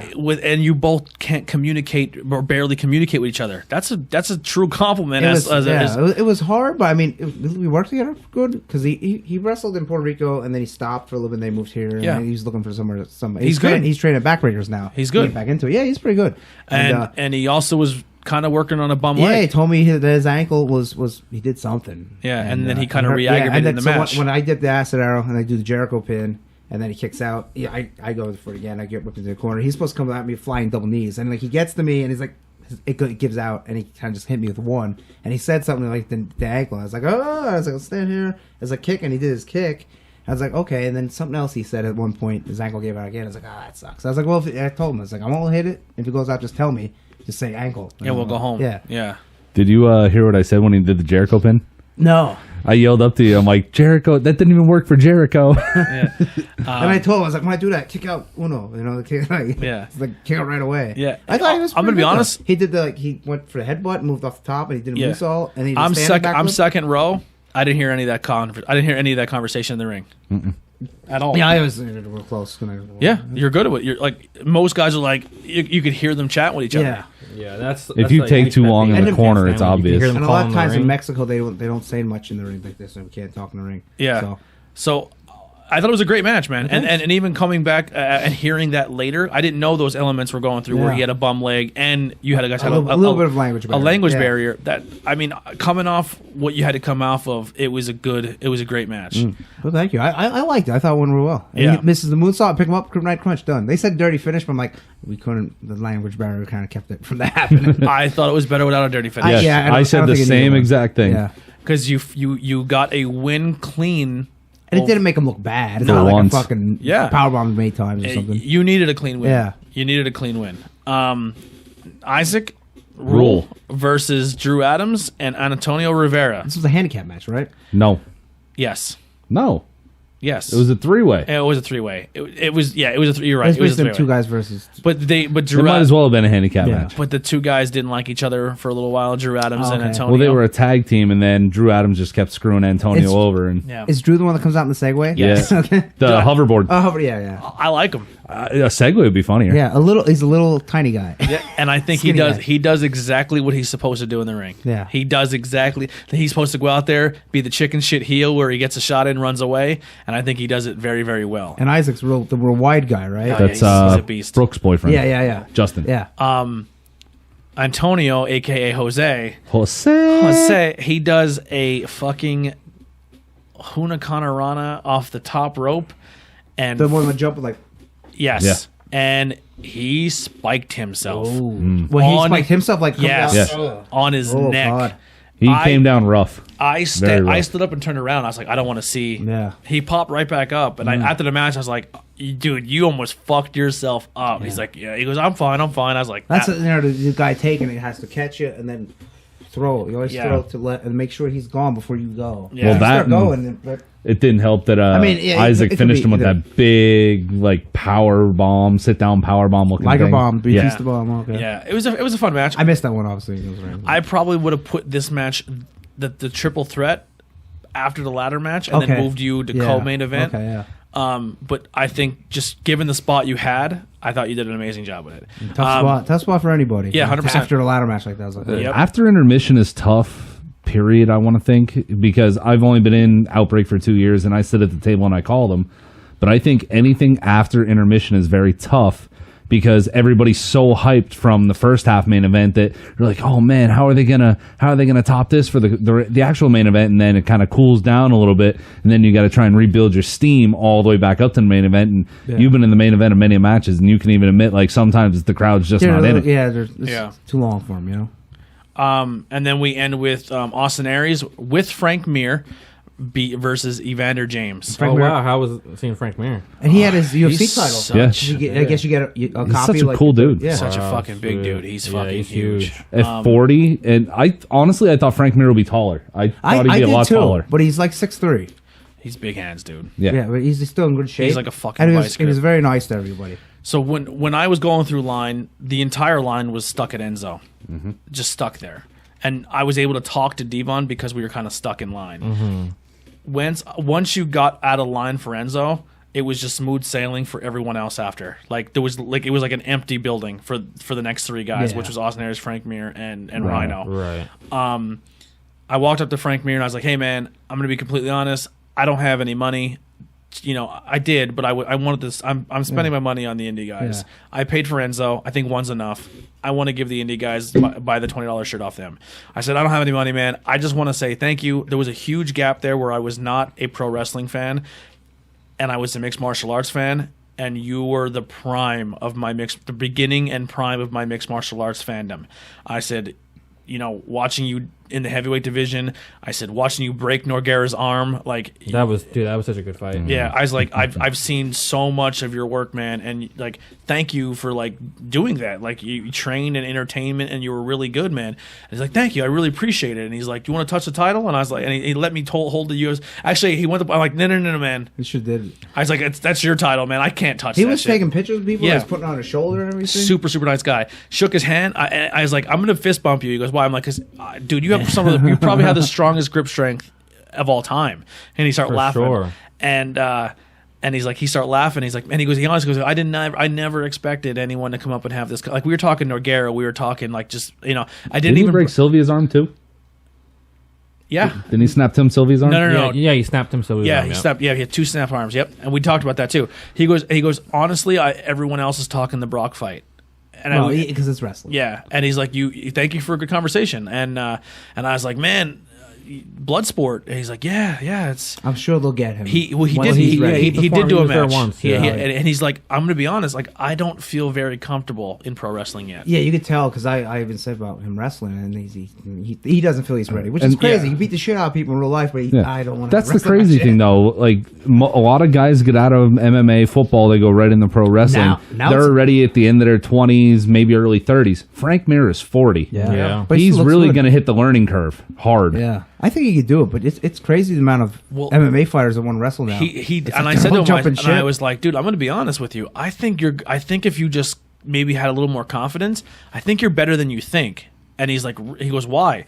I said, look at all these MMA people that are transitioning to wrestling.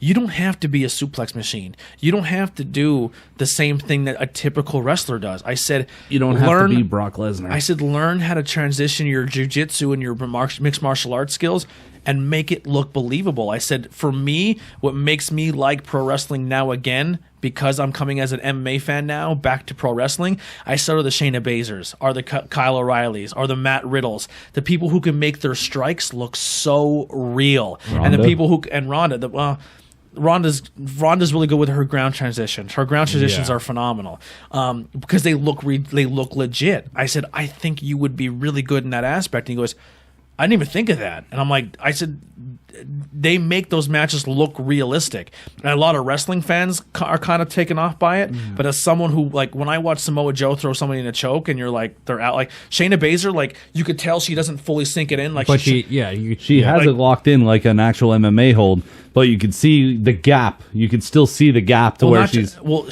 she locks it in, you know it's locked in. There's times where she locks it in and she acts like she's struggling to get the wrist control, or she leaves herself to a point where someone can get wrist control on her because she knows that's the only way to get out of this legit move. Yeah. So she makes that stuff look believable. Like in UFC, you could, like, as a savvy fan, you're like, oh, that's in deep. Yeah, then it's over. And then you're like, it's. And you could look at your buddies and go, it's this one's over. And they go, how do you know? And because you understand what a good choke is, a bad choke, if you're in side control, if you're in full mount, and that is almost believable now when you're watching pro wrestling with certain superstars. And I told Frank, I said, I think that's where I think you're going to shine. And he was like, I did not ever think of that. Frank should do a gimmick, where he should be a badass heel where he reminds everybody, I beat Brock Lesnar's ass because the first fight he tapped him out, like, don't even bring up the second fight. Act like it never even happened, Act like he's this badass UFC fighter that nobody could fuck with him. Yep. Tap everybody out real quick for a couple months, like, build himself up. Like, it'd be cool. Yeah. Have him come in and attack Brock on the Friday SmackDown debut. Brock wins the title. Frank Mir comes out, throws him in a knee bar, and takes the title. Yeah, I said to him, I said, what match I want? He goes, oh, I said, you know what match I'd like to see you in pro wrestling? And he goes, what? I said, you and Josh Barnett in Bloodsport. That's exactly what I was telling Brian. Should have been the main event. That'd been sick. Yeah, and he goes, that would be a lot of fun. I said, you guys would work it perfectly.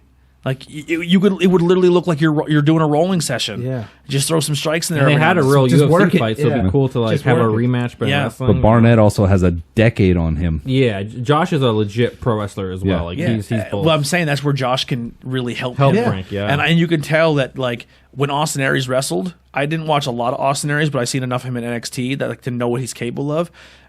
His submission game has gotten a lot better because you can definitely see that Frank Mir is teaching him some jiu-jitsu as long as him teach. Like Austin Aries got a lot more technical. And the whole match was going. I was like, and he would like try to lock in a choke or he'd do this, and I'm like, and I like Frank's right there. I'm like, Frank, tell him to hit the knee bar. It worked for you once before. And Frank looks like one of those. And then I was like, flying arm bar, and he's like, yeah, I know how to do that one too. Like, so we were like kind of bantering back and forth, but it was a good match. The finish was a shock. Yeah, because did he do Brainbuster 450? No. He hit the Brainbuster. He hit the last chancery. Okay, and he got out of it.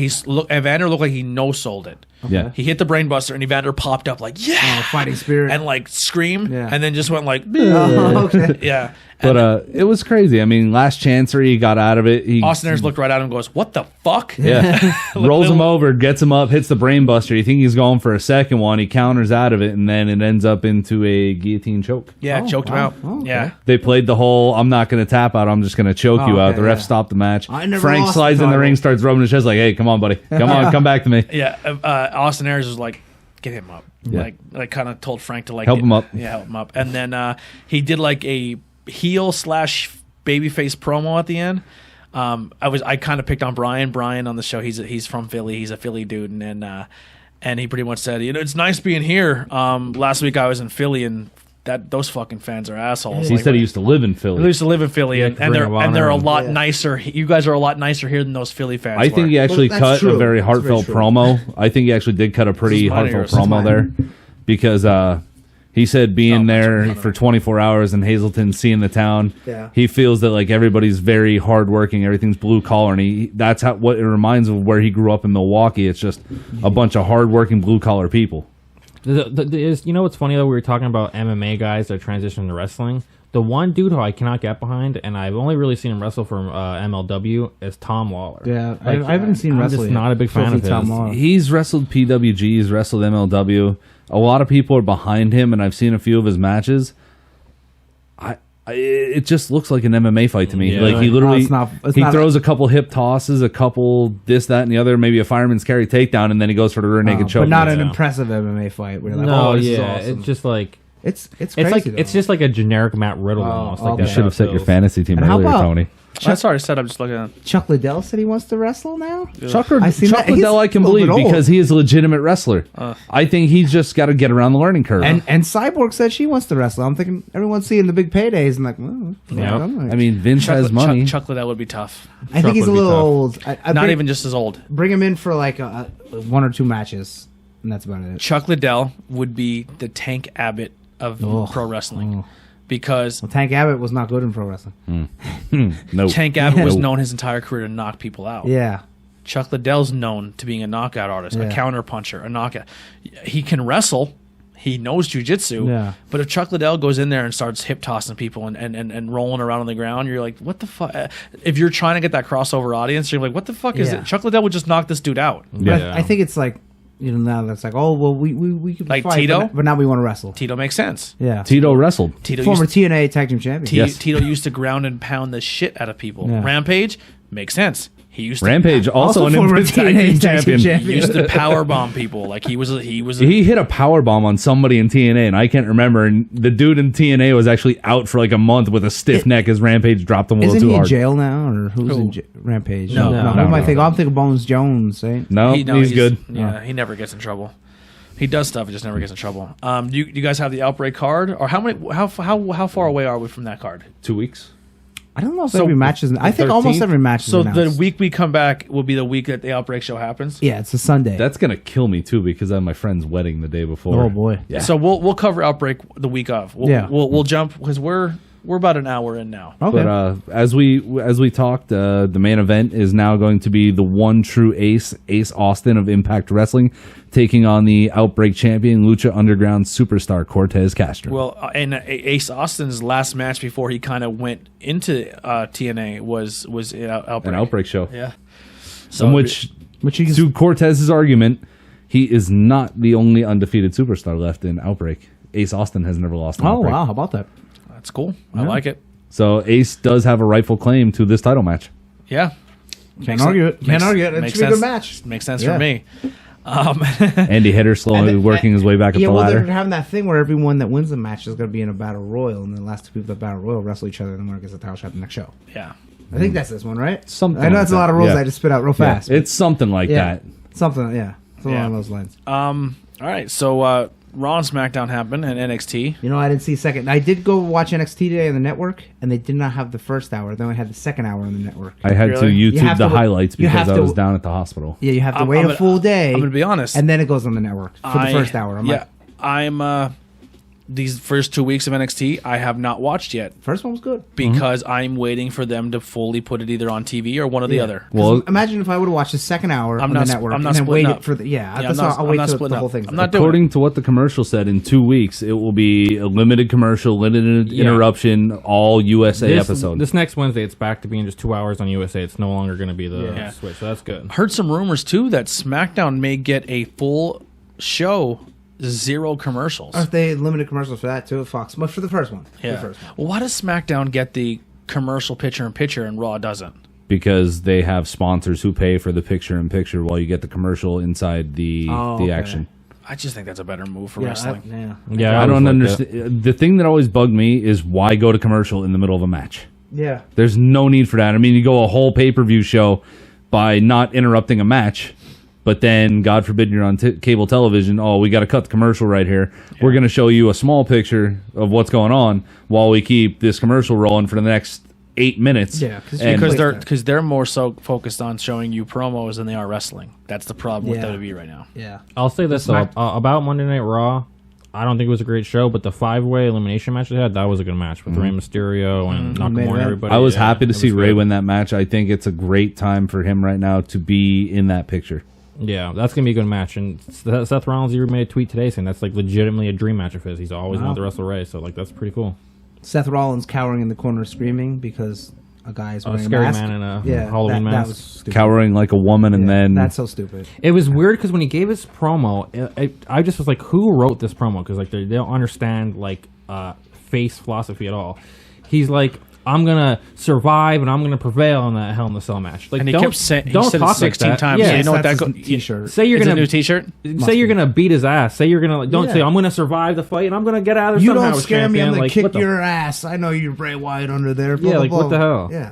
I've beaten you before. I can beat He you just again. beat Brock clean. He just beat Braun clean. Yeah. But he's scared of Bray because he has a Halloween mask. Here's the thing. I thought it was cool how Braun kind of like took a bump from the Fiend. Yeah, he took the mandible claw twice, which was really awesome. That was cool. Am I the only one that thinks they just took the monster among men and made him look like an utter bitch? No, They have for the whole entire year. It just Yeah, they have one. he's Superman until he gets to a title match, and then he's back to being like human. It makes no sense. Yeah, Seth- but just for Bray to come out and just kind of like, oh, yep, you're going to be my bitch for the next 2 minutes. Honestly, this Seth Rollins promos recently, insufferable. Yeah, Just they've terrible. been I'm, shit. I'm truly over him. I really am. Turn him heel. And Yeah, just he have him needs come to out be and heel. insult He fans. in real life, man, he's like a cocky dude. Like he admits that. Like he's kind of arrogant. He needs to be a heel. Like if your personality is more heelish, like the Miz's, you should be heel. Yeah, I agree. 100%. Just like And then Sasha. the cameras go off. Exactly, just like Sasha. She's like a a lot of people say she's a bitch or whatever. Like cool, she works as a heel. It's perfect. And then the cameras go off. Yep, with the whole dark match with And Goldberg said. And they've been doing that apparently all over the live shows too, where like Seth will super kicking him, do his finisher, the curb stomp, and the first three like Bray will just stand right up, and Seth's like, what the hell? We'll super kick him again, another one. He'll finally be hurt. Lights will go out, come back on. Bray's gone. They go back out, come back on. Bray hits him with a mandible claw, puts Seth down, and then leaves. So realistically, that's probably going to be your finish. Probably. Something Yeah. like that. They're like practicing to see Yeah. what's Yep. best. Yeah. I think because literally what happened in the dark match with AJ and Randy Orton was Yeah. the exact finish at Mania. Really? right. Yeah. Yeah. Unless Braun somehow keeps Bray from winning the title.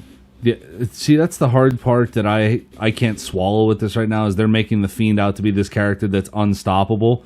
But you're saying, oh, Rollins can curb stomp him 4 times and we'll put him down. And then, of course, the whoopsie, somebody didn't turn the lights all the way out. And, of course, And you see him scrambling all the way up the ring ramp. He's like, shit. He gets behind the curtain and the lights come back up and everybody's like, what was that? Yeah, what the fuck? I've seen many Twitter videos and Instagram videos of people talking about it and they're just like, that was terrible. Well, here's the thing. They should fire the light guy. No matter how dark it looks on TV, it's never that dark at the arena. Correct. You can see everything that's going on, ring. Yeah. Yeah. So when that stuff happens, you see it coming a mile away if you're in the ring, and that's where people that are in the arena need to kind of hold their disbelief. Because it's for TV. Exactly. Like, when they do it at a dark show, it's weird because like the cameras aren't rolling anymore. Yeah. But usually when they do the whole blackout stuff, it's always for television. Yeah. I mean, that's how we got away with Randy Orton and AJ Styles twerking in a ring. Yeah. SmackDown. I mean, neither show really did much for me. I'm going to be honest. I did listen to the podcast review them. I didn't see anything. I didn't watch SmackDown. I have it recorded at home. I've had a rough last couple days, so Yeah. SmackDown was okay. Nothing to write home about. I mean, the rematch between Gable and Corbin. yeah, that happened on Raw though. That was pretty good though. Yeah, that was actually really good. I really like their feud together. They, for some reason, why Corbin can really have good matches with smaller guys. Like he can sell for them when he needs to, and he says he's a big dude, so he can really do all the power moves. So that's going to be a good feud.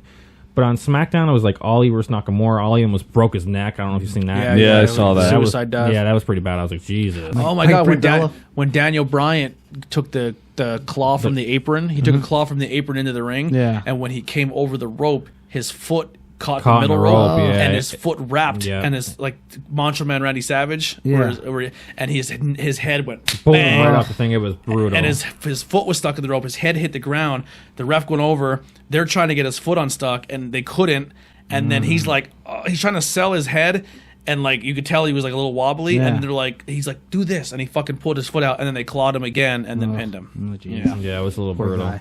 But I like I already said in the chat, man, it annoys me so much they're making Bryan turn face. I'm hoping that it's just a twist and he's gonna like they're gonna jump Roman Yeah. at the pay per view. I would love that. And then Yeah, become I think he's stable, gonna be but- like an anti-hero. You think? I think so. Be like the CM Punk that people are calling for, but you're not going to get. Yeah. I think they're gonna send him to Raw when they. Yeah, honestly, I think that too. I do. Has think he's Brian gonna go really to Raw. ever been on Raw?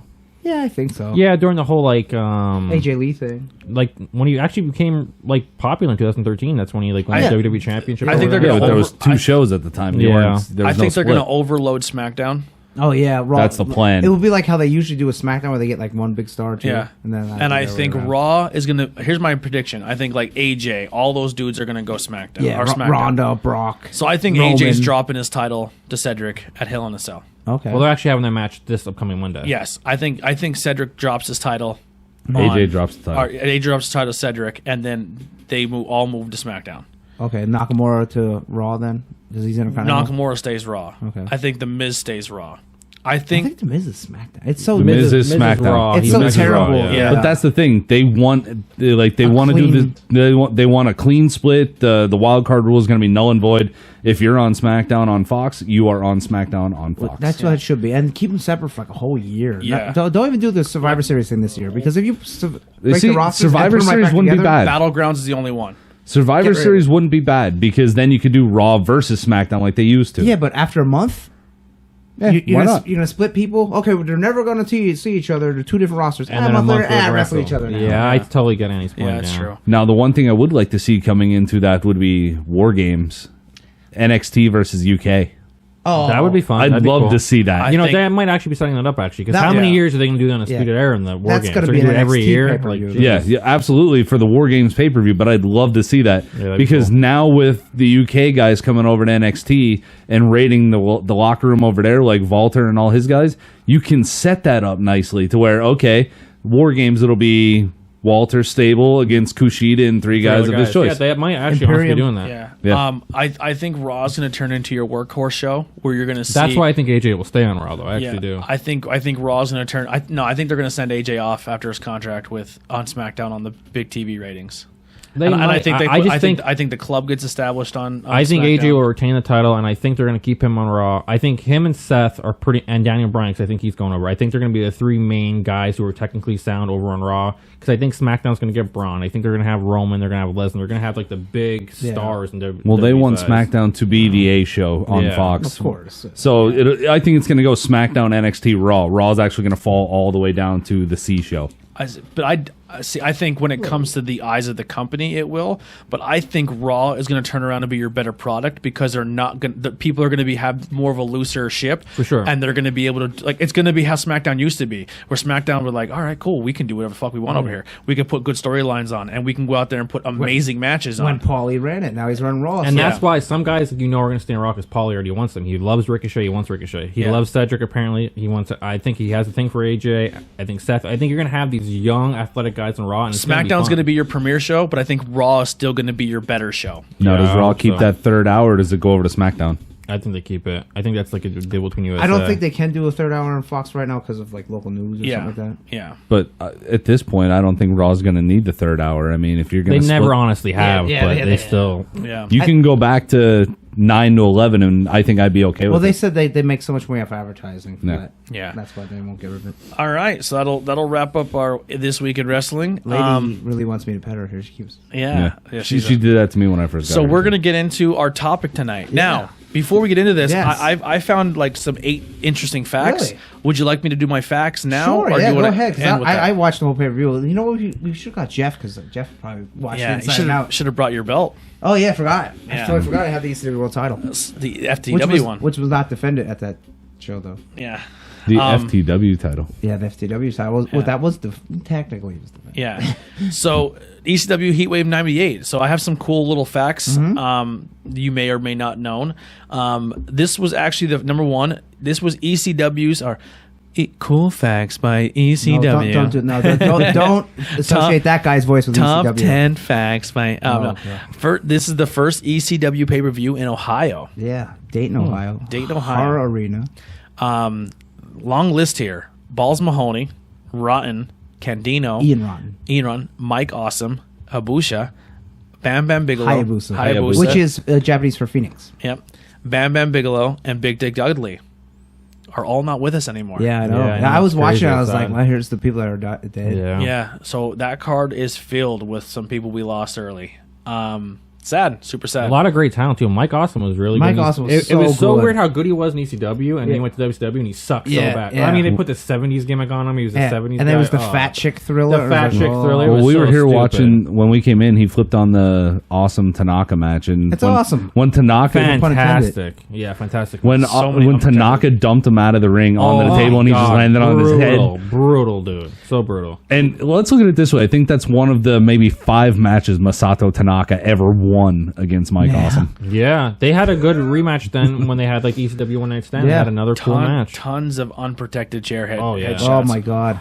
ECW is the reason we have no more chair shots they, to the head. They didn't know back then. I mean, I guess Yeah. you could say, it's not good to get hit in the head with the chair, but they didn't know that all concussions and stuff. Yeah. I don't think they really cared. I think that's what happened to a lot of those guys with their demons is they had too many concussions. Yeah. ECW could not on the network. You could not. You're watching it. You're not hearing the legit songs. Yes. I'll go through everyone's music that they actually Yeah. came out to. So the only ones they said that were actually used that were legit was Taz and Sabu's music. Yeah, because Sabu's music was made for him, and Yep. then when WWE bought it, they owned it. And same Yeah. for Taz, and this Yep. is Kiss remix. Yep. Taz's title was an actually created title due to the Douglas injury, and the FTW title technically was used as the legit title.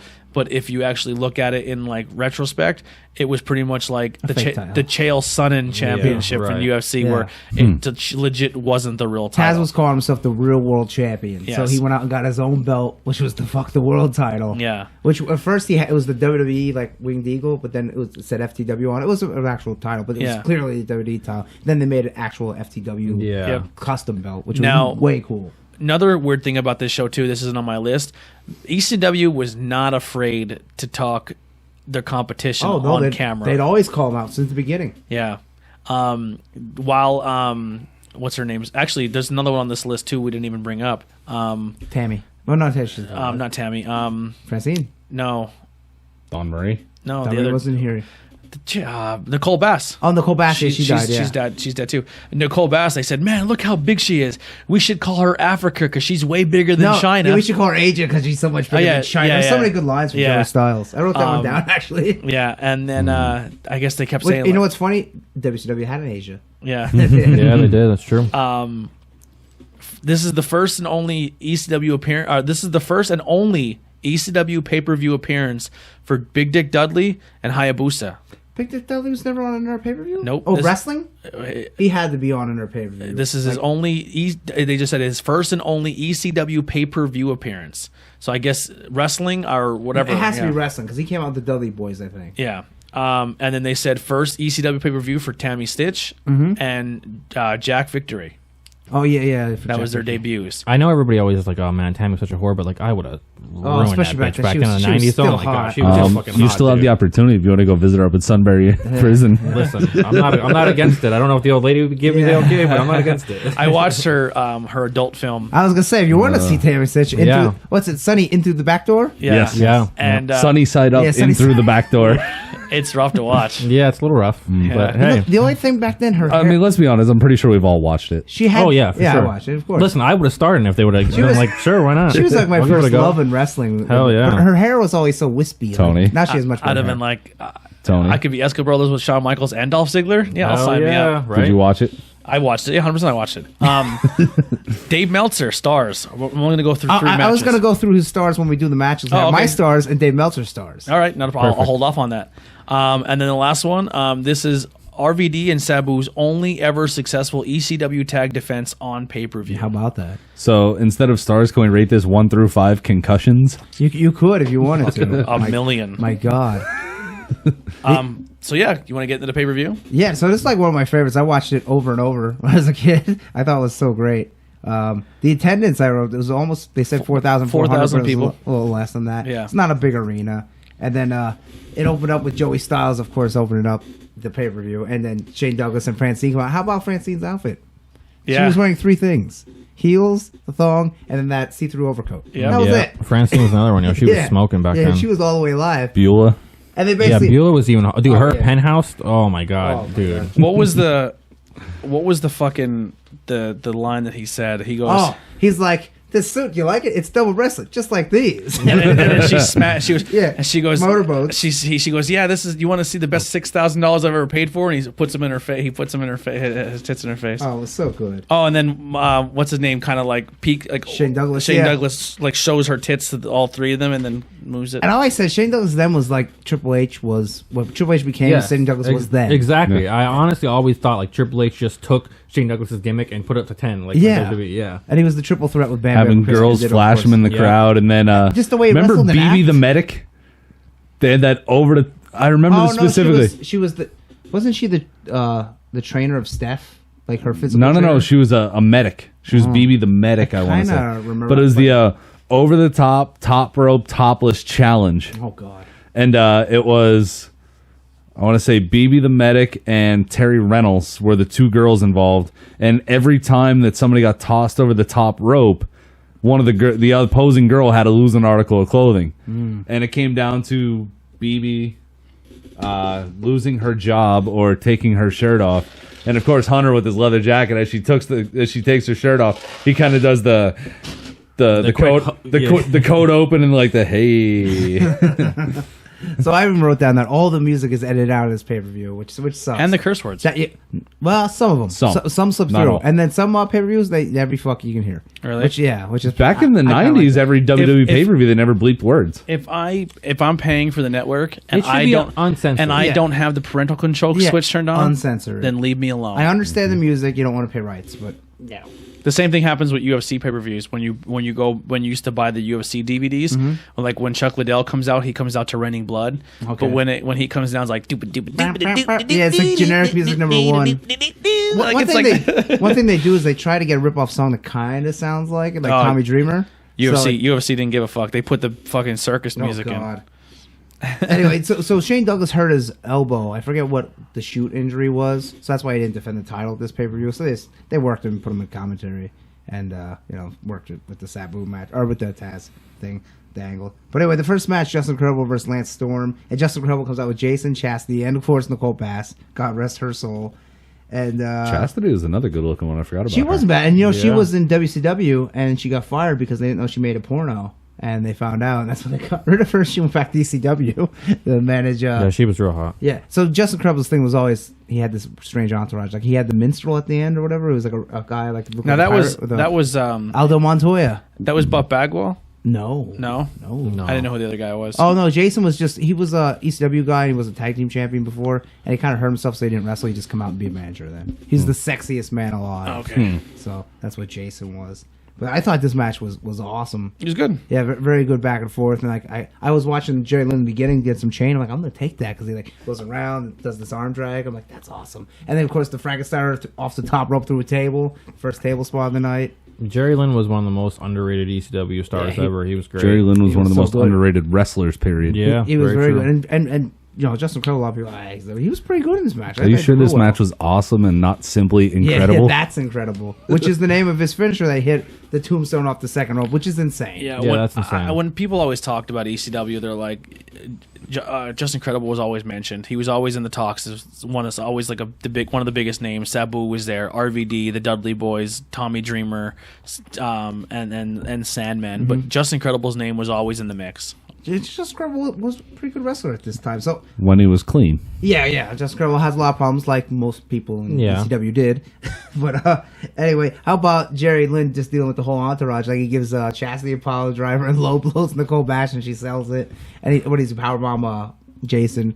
So it's like back then you could hit with Even the cradle pile driver, the Gotch style pile driver, was an impressive move in itself. Yeah. and little Chastity takes it and looked awesome. And then of course the Justin Credible gets the win. That's incredible off the second rope. I gave this one 4 stars, but Big Dave, he said 3 1/4. Yeah. So Big Dave was a little hard on this show, and I thought he was an ECW guy, but we'll get there. Yeah, Dave's weird. Yeah. Unless it takes place in Japan, then it's like 5 stars. Which is weird because when you get the Japanese guys. The second match, Lance Storm versus Chris Candido. Chris Candido, obviously there was no wellness policy here. He's looking a little jacked big. there. Yeah, a little big. And he comes out What was with- the whole angle where he was wearing a head? Okay, so his- head because he had plastic surgery in his ear. Yeah, because he wrestled RVD and Sabu in a tag match and his ear got ripped off. So I think he got actually hurt and he had something done. So he was wearing that head dress, the wrestling headgear. yeah, like Rick Steiner. And then he was doing the Rick Steiner thing when he started the match. So do you think that because everyone was like, "Oh my God, she always cheated on him. She always cheated on him." Yeah. She did. She even wrote about it in her book. She did. Yeah. But she even said herself, like, yeah, he didn't know. He had to know a little bit. I mean, come on. There's no way in hell. There's some guys who told stories where like Tammy would like like, oh, you should come over and sleep over, and then they all drink, and then Yeah, what does Chris do? Go out in the garage? and then they all go to bed, and then Tammy sneaks in the room and she'd like blow the guy, like the guy who was there. And I don't know if it was Raven or Sabu or somebody was telling the story that he was sleeping and she just walked in the room and pretty much naked and started and they had sex in the guest room. back then she was all the way live, like Chris Pritchard says. And he pretty much said, like, I remember I could have sworn I seen him looking through a window. Maybe, Like, he was a cuck before it was even a thing. Yeah, like I legit think that was, and I'm not. We don't kink shame here. Yeah, on that's the his Tornado thing, Tag man. podcast. Yeah, that's your I thing. mean, if that's your Yeah. thing you want to watch, more power to I mean, you. he was still banging Sonny back when she was at Yeah, hell Harvest, yeah. So I mean, they were into drugs. Can you and do me a stuff, too. favor? Can you let Sean finger blast you on TV? Well, she went like on vacation with Sean and banged him the whole Yeah. time and everything. He It's knew. all in her book. Yeah, he had to know. Yeah. And apparently she banged. Can we get a Bulldog. copy of the book and go over it for a show? Yeah. Conrad. That's gonna did be one somebody's time. spotlight. Is Sonny's book? Yeah, Sonny's book. That's what I'm picking for next week. Yeah. Yeah. Alexa, what do you want? I'll take Sonny's. Yeah. No. Tammy Lynn Sitch, and she came out. This was her first appearance, and then Lance Storm comes out. Lance Storm, Great match. Oh yeah, so Justin Credible came out to "Snap Your Fingers, Snap Your Neck" by Prong. Dun, dun, dun, dun, dun, dun, dun, dun. And Jerry Lynn had Fear Factory. That was like their early Fear Factory sounded like death metal. So that's why the music was. Whoa, I was like, it's kind of lame. So Lance Storm came out to White Zombie. I forget the exact. More human than human, I think. Yeah. And then Chris Candido came out to Back in Black. by That's AC/DC. awesome. Yeah. A He was supposed to do the triple fantastic threat. match. I thought this match was very good, and like VCW, they weren't really doing no chair stuff or anything. Lance Storm obviously is very good, not so much charisma, but he had a lot in this match. He looked Yeah. great in that Yeah. match too. He was big too. If there Yeah. was one guy that I always had a lot of respect for going from place to place to place and Lance putting Storm. on hell of a matches, it would be Lance Storm. How Yeah, about Lance was always a constant The professional. classic everywhere he spot where they're like, I'm gonna tease, I'm gonna suplex you outside. Lance Storm actually suplexed him to outside, and there's no mats. It's like, oh, I don't know if I would have took that. If I could be serious for a minute.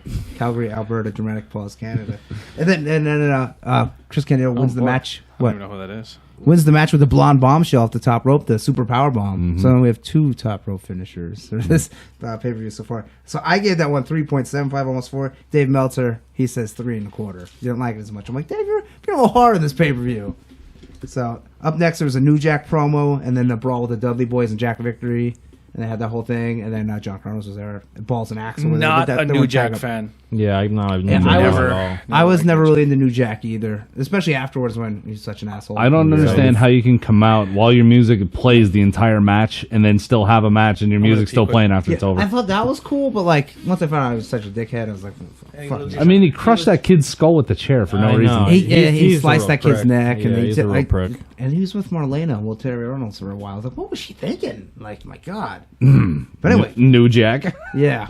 Match number 3: Mike Awesome versus Masato Tanaka. Mike Awesome had his custom music here, but I don't think he came out that yet. No. He was using Guns N' Roses. Yes. And Welcome to the Jungle, which then Bam Bam used that.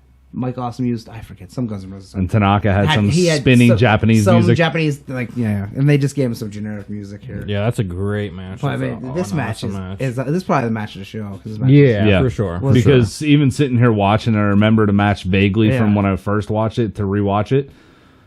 Those two had so much chemistry in the ring together. I don't know how either one of them didn't kill each other. I know. And there's another one, like how when the one part when you keep thinking Mike Awesome's gonna hit that running awesome bomb the outside, he's gonna hit, and then Masato Tanaka dumps over and he lands on his neck. There's another match where Masato Tanaka takes that bump and lands exactly the same way. Yeah. What was the match where Awesome hit him with the super awesome bomb off the top through Oh, like 2 or yeah. 3 tables to the outside? Yeah, and it was the super awesome. Like Mike Awesome is standing on the fucking turnbuckle. I don't know how you stand up there And pick pick a dude him- up yeah. and keep your balance and not fall back. Like Yeah, he was, dude, that's like some incredible he had strength. a good legit name. Like, he did. was awesome. He Who was else awesome. is 6'7", can run springboard on the ropes, jump out to the up, outside yeah. in the crowd? Like that's fucking insane. And then he get hit in the head with chairs and everything. It's just so weird, man. If you're WCW and they obviously scout this guy, they see how good he is, and they're like, you know what, you're the fat chick. They're like, what the hell? Yeah. Like, what kind of booking And decision it's not is like, that? Like, he's small. He's a big dude. yeah, he's Yeah. a big dude. Like yeah, he can't really cut a promo. But I don't yeah, think he sure. cared at that point. I just think he saw dollar signs. Well, that's Of kind of why course. they signed him. But like, I would have been like, dude, we're gonna make you fucking man. Yeah, you're better, gonna be a star, 'cause yeah. You're insane. You And know? then they kind of mid-carded him. I mean, 6'7" guy, and he's doing a splash off the top, going up like 3/4 of the ring. Mike Awesome. Yeah. But like the spots this match, of course, they're unprotected chair shots left and right. Here's left my and right. Here's my only thing. And it's like, ooh. What then awesome. the table spot. Yeah, the table spot where Mike looked like he died. Fucking And get there's rid no of that. match. Well, I said the same thing to him when it was going on. You got to remember, Mike Awesome is 6'7". Masato Tanaka will be lucky if he's 6 foot. You're trying to pick up that much weight and that much body he's- over you. It's understandable why that happened.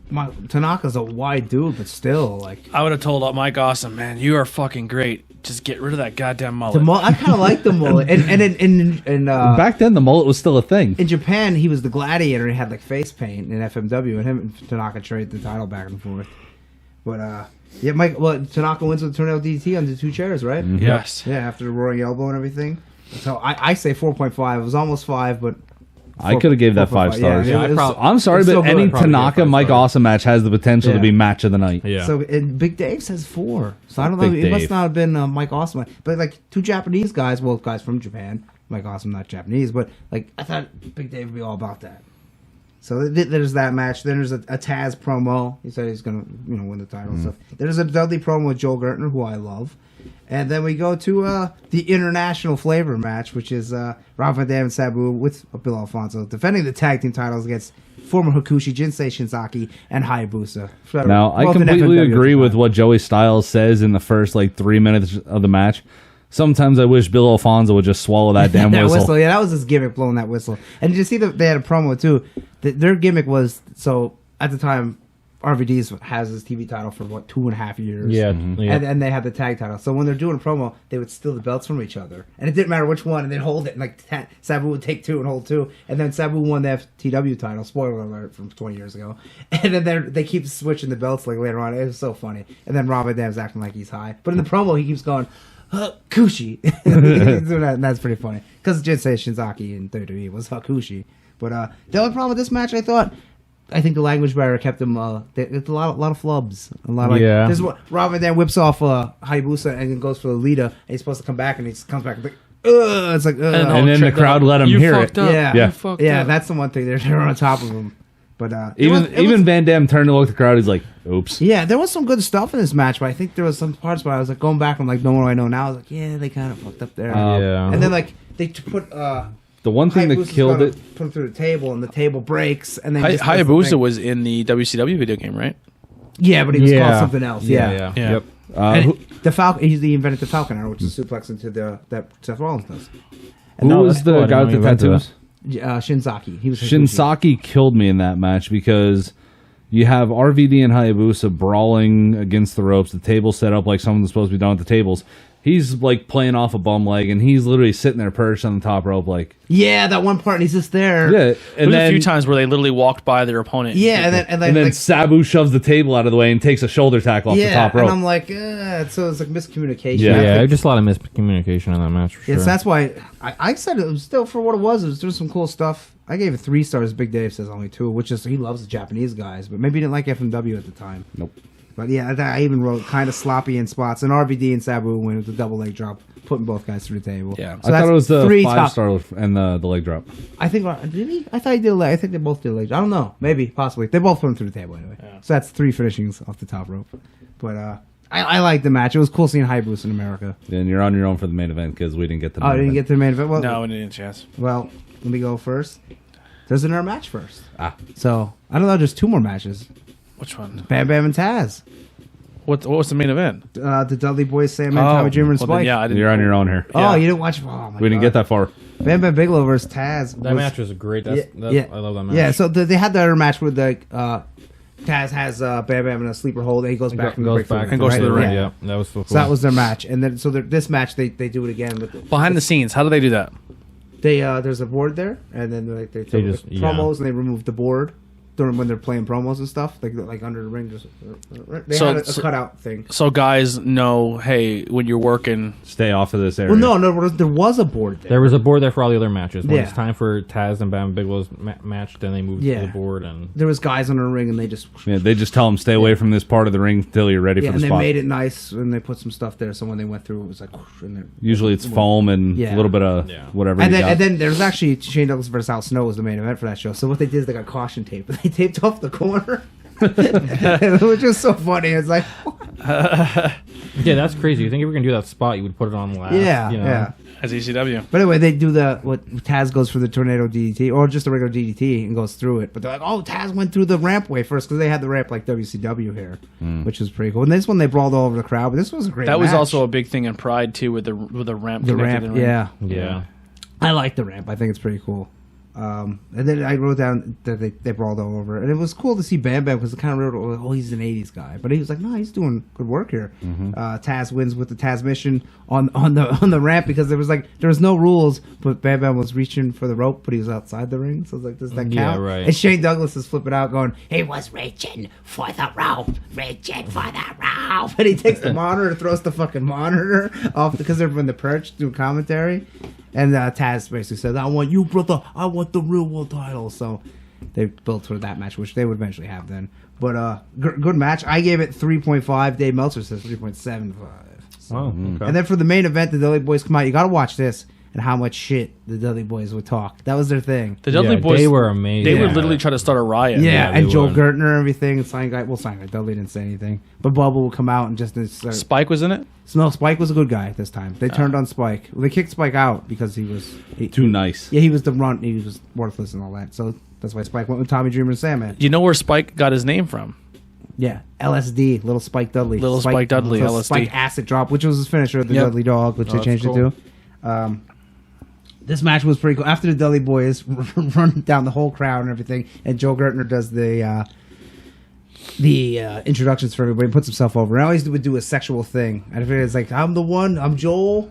How do you say? I leave them hurting and sore, but they keep coming back for more Gertner. So he'd always do that, like and he was like, he gets so excited, do this, like this, you get all so excited, but he was like a big pervert and he had a big dick and so, whatever. Anyway, so you got Big Dick, Bubba Ray Dudley, and Devon. Finally, the Sandman, Tommy Dreamer, Spike come out to a generic Man in the Box version because that was Tommy Dreamer's music, and they just had a brawl all over. Sandman, who's not a good wrestler.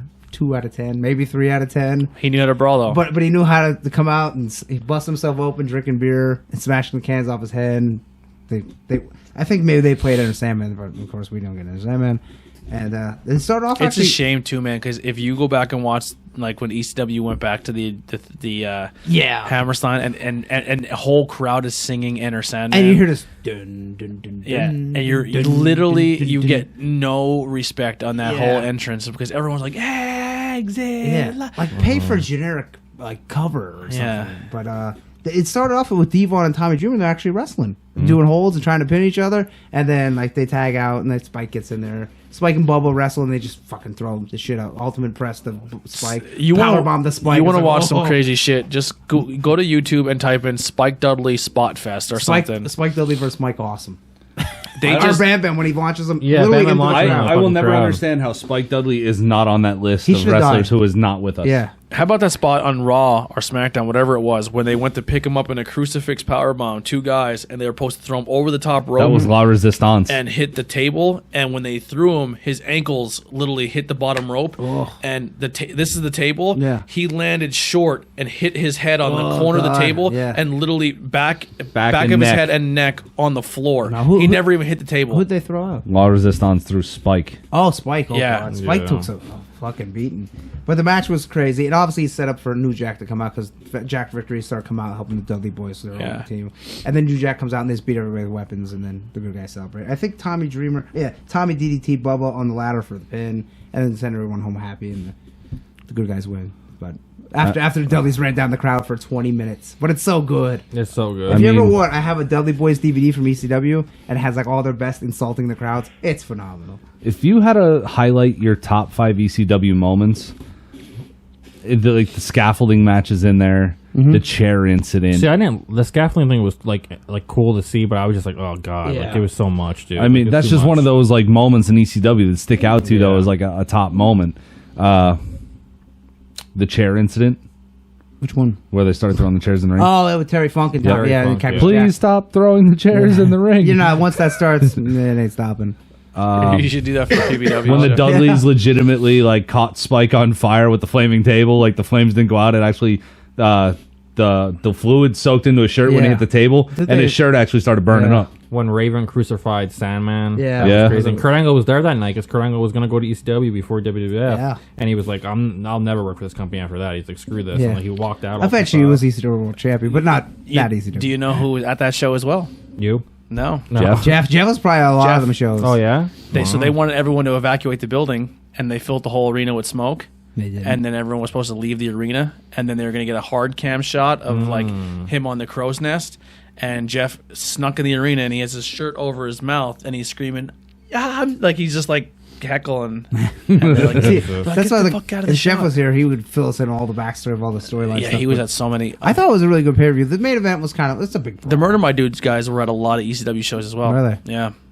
I was only at a couple because I was young. I Yeah. had no way to get there, but I don't know. One of my favorite pay per views still. I still liked it. If ECW is still It's around definitely like the that best today, ECW. where do you think ECW would be Like, what do you mean, like as far as a company? success-wise? Yes. I don't know. I guess they'd be like. I don't Like think ROH. I don't think it was ever destined to. I Yeah, think it it was was exactly wrong. what happened was supposed to happen. I Yeah. think Paul Heyman was supposed to go on to other things, and it just because he was pretty shady for being an owner back. I mean, even hypothetically, if he ECW was still going, like there'd be so many sanctions against a company like that right now that would be unreal. I don't think you could get away with. it just No. sucks because Same what stuff. WWE should have done when they brought ECW back, they should have made it what NXT is right now. Yeah. Like that Adam Cole could be the separate- ECW yeah. champion right now. Like it could have been a separate thing where they built Yep. up the young talent. It could have been so cool, and But they just made it so shitty. It was like the first show. How like, I don't know. realistically, if I can go back and I can rewrite how I would want shows to be, I wouldn't have it called Monday Night Raw or Tuesday Night SmackDown. I know they'll lose like their streak if they Mm-hmm. change the name, but I always thought like it'd be so cool to like NXT is ECW, SmackDown is Nitro. WCW, and Raw is They, Raw is they WWE. were going when they bought there. They were talking about having Yeah, Nitro. they were gonna do that. And Yeah. they were going to actually have Raw and Nitro and totally separate, but then they didn't. They put them Yeah. all They, together. they ran a bunch of episodes on Raw. I don't know if you guys remember this, where they had like a whole hour be dedicated to WCW. They had Yeah. WCW commentators come out, Yep. and they had Booker T versus Buff Bagwell Yeah, for the but world it title. bombed so and bad. it bombed so bad that Vince was like, "Screw this! This will never work as a brand on its own. We're killing it, and we're just do the like line." We're just thing." gonna Like, vulture everybody. Yeah, but I mean, All right. Booker T, Buff Bagwell. Yeah, like what the hell? Who was supposed to say that anyway? I mean, Booker T, Scott Steiner probably would have been a bigger sell. yeah. I mean, but people wanted Goldberg, they wanted Hogan, and they were locked up. In Whenever contracts. everyone was like, "Oh my God, we're gonna get the like Flair. it's gonna Yeah. you're gonna get Flair, you're gonna get Goldberg, we're Sting. gonna get Sting versus Undertaker," and the then NWO, yeah, like yeah, and and we didn't get you none got of that shit. none of it. You Yeah. get Lance Storm was the first guy to come See, out. I was It's like, little when nothing that against stuff Lance happened. Storm. Like I was 11, so like my memory, like I'm like, oh man, I really enjoyed it. Like I loved it as a kid, but when I got older and rewatched, it, I was like, oh, this was the shit. Yeah, So, the Invasion this is not pay-per-view good. is I like, remember watching that night where Shane came out in Daytona Beach. Yeah. The name And- of the contract is McMahon, but it doesn't say Vince McMahon. Yeah, I it was says like, Shane I was like, don't McMahon. make it an angle. Just fucking bringing old guys up. But yeah, like when that happened and like the whole WCW crowd went, "Yay, saving our show!" Shit, they're killing our show. Yep. I went to school and told all the WCW kids because I was a WWE mark. suck like, it. Oh. I was like, boom, bitches, you don't have a fucking show no more. All your clowns are going back to fucking Joe and O buddies. Yeah. Well, it was a rough time then. I mean, WWE had a loaded roster for about a year and a half, And then when they it would- was like, And then when they would sneak a WCW guy in like Goldberg and he would look like the biggest thing on the planet, and that used to piss me off. Ironically enough, what's so funny, the first WCW guy to show up on WTV was Mike Awesome. Yeah. And Oh, he was was the first guy. Oh, He wow. won the hardcore title. He attacked one of whoever the hardcore champion was in the parking lot, and he won Yeah. the title. And they're like, Probably what the hell? Who is Crash. that? and they from? didn't use Mike Awesome either. Well, Yeah. maybe he had some problems, but And then the and they didn't invasion use- angle. They didn't use Chronic either, but I don't think the Vince liked Chronic, and they were pretty hot at the time. Chronic was huge in like Japan. Yeah. They were beating everybody. Yeah, it's like they should have used Chronic, but Then the So- invasion angle flopped well, miserably. well, it was terrible. So it's my turn for the topic, right? Yeah. Is Yeah. it? All right. I got my topic. Uh-oh. Who gave this topic? Scott Steiner, right? No. My topic is going to be the King of Kings. Oh my God, Not- Jesus! Not Triple H. It's going to be the Nugget himself, Owen Hart. Oh, he's King Hearts. The King of King Hearts. Hearts. Yeah. But he was my King of Kings. I liked. Yeah, I was a big. I liked. Yeah. Dude, Yep. So I'm going to cover Owen Hart. That's going to be my topic. Okay. The Nugget. Yeah, because I think there's a lot of cool behind the scenes stuff that you could talk about him. How he had some of the best ribs. You go watch, and you go watch him at his matches. He was so good, even back. Oh, in the he was 80s. incredible. He was incredible. If he was now, he'd be like New Japan, like world champion. He'd be like If he's a Adam WWE, Cole. yeah, but like Yeah. I don't think he would have. Like if he was around now, he probably went to New Japan. He'd be at AEW or something, or ROH. Like he would have been the wrestling company, you know. I think him is the way that things went down with his brother. I think Owen would have reaped the benefits of that. I think Owen would have been world champion. Yes. Had he not? I think they would have been like, you know what? Sorry, we fucked your brother over. Here's your See, push. I don't know. I just feel like they had him, like, you know, he passed trying to do that superhero gimmick or whatever. But I just Blue feel like Blazer. WWE. Well, supposedly that was like the end of that Yeah, run. right. Like, well, he's gonna win the Intercontinental title that night. yeah, and he was going to go back to Owen Hart, and supposedly like they were going to make him a legit thing again and start. I would have loved it. I would have been so happy because Yeah. Brett was always my guy. He's my favorite He was of all time. he was the Andy Header of his time. Like he guess would so. go out and he would do whatever's asked of him. Yeah. Like, hey Owen, we need you to put a mask on. Yeah, He'd probably be like, oh, fuck him our up. tag champs of Yokozuna. Yeah, and he'd be like, all right, cool, I'll do it. You know what I mean? Like, That's one of the things like Owen Hart's wife always says that why she hates WWE is because like they knew how scared Owen was of heights and he hated doing that, and it's just like, well, he still said yes. He could have said Yeah. no. You Yeah. know, like he shouldn't. It's and realistically, he could have said no, and they wouldn't have made him do it anyway. Yeah, they Yeah, wouldn't I have mean, do like it. you know, it could have happened to Sting. I mean, it was a freak thing. You know, Yeah, freak you thing, can't yeah. blame anyone. Yeah. Whoa! Oh my God. Shit, down goes Frazier. Technical. Yeah, that's a good one, Owen Hart. Yeah, so I'm gonna There's pick so many Owen. good Owen matches. Yeah. So we'll wrap up here. What do you got to plug? Backbreakers Entertainment this Saturday night in Mayfield, PA, Falcons Nest. It'll be blue and gold for Stepdads versus Diamond City War Machines. I always forget their name for some reason. So that should be a good show. The whole show should be good. Did you see I took a rib at one of the stepdads? What? You know how they have that little spot, don't touch the thermostat? Yeah. I actually like took a picture of me touching my thermostat and I sent it to Danny Baldwin. Oh, okay. And he just like put like a gift there saying You mean Radley enraged. Beaumont? Yes, Radley Beaumont.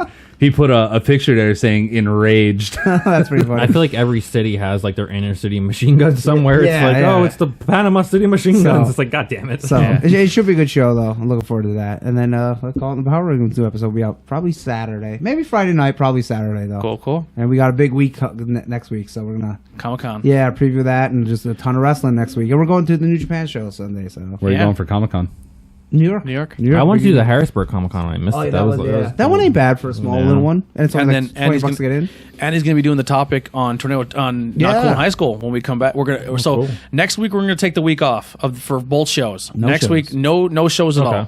all. I'm going to Notre Dame, and that's the week where pretty much it's like the full week of like everything's happening, wrestling's happening, everything's Yeah, going right. on. So we're going to take the week off, and then I'm going to Notre Dame for the weekend. And then when we come back, Not Cool in High School is going to record on Tuesday, and then now be uploaded on Wednesdays. I don't expect the wrestling fans to watch on Wednesday. You got a lot going on. in your lives. And then Not Cool, and then Tornado Tag will still be shot on Thursdays and then air on Fridays. Yeah, so we'll be a week behind on SmackDown, but Yeah, Thursday we're doing the draft show. yeah. Cool. And then, well, by the time we come back, the draft will be over. I think. No, the draft's on the 14th. no, the first SmackDown on Fox is not the draft. The Yeah. second one, Okay, then Second one. we'll Yeah. be just in time for that. Yep. but the first AEW show's happening. Well, Yeah. when we're also we'll talk. Yeah, about we'll it. talk about it. We'll have a lot to talk about. And Andy actually picked Elvira for his Yes, topic. yeah. So I'm really excited about that one. Did you not cosplay her? Yes, I did. Yeah. He asked me, he's like, "Do you have a costume?" I'm like, "Yes, I do." Of course I do. Are you going to wear it? No. No. Come Not on. for the 5 people that watch the video. Let me get ready for 2 hours for that. Yeah. It goes New York City Comic Con as her. I thought about that. Maybe Yeah. maybe next It was year. like Halloween. I got my 2 costumes lined up, so maybe next year. Have they surprises? I guess so. Yeah. Okay. Keep follow Maybe Elvira next year. Andy. Follow Andy on Facebook to find out what his costumes are. Yeah. I'll be posting lots of pictures. Will one be a cross gender? Yes. right, so you're good. It's always a guy at the first day and then a girl next day. All right. That's cool. Yeah. What do you got to plug? House of Glory Wrestling, all things wrestling on Facebook, and that's pretty much it. Get me something nice in Notre Dame, you prick. Yeah. Have you at Notre I Dame? keep thinking the like, oh, you're going to France. I'm going to I'm France. driving to France. I'm going to see the burnt down building. Yeah. Dave? I got nothing this week. Nothing at all. No, You got a You're nice rhino shirt. You're not plugging like Go some. watch Sunny Side Up. no, You're not plugging some chicken dinner at a teener league game. no. I, Or an Ambets meal. no. The MVets will be the following. Go Sunday. to the Bloomsburg Fair. Yeah. It's Yeah. closes Saturday. No.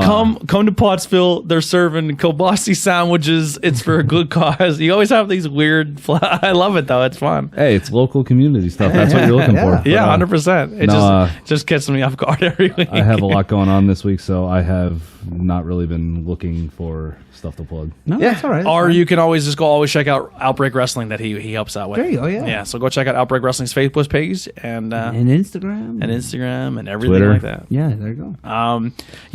Pretty much the same thing here. Just go check out our stuff. This week we have on Sunday the Wicked Turtle Network's Beers Bangin' Beers show is gonna air, and then Monday is the interview with Hooligan, which was really fun. They left a lot of gifts for people if they're on Bangin' Beers. Like Did you mention to I forget his name? Keith? Yeah, no, the guitar player. Was the guitar player here? Blonde hair?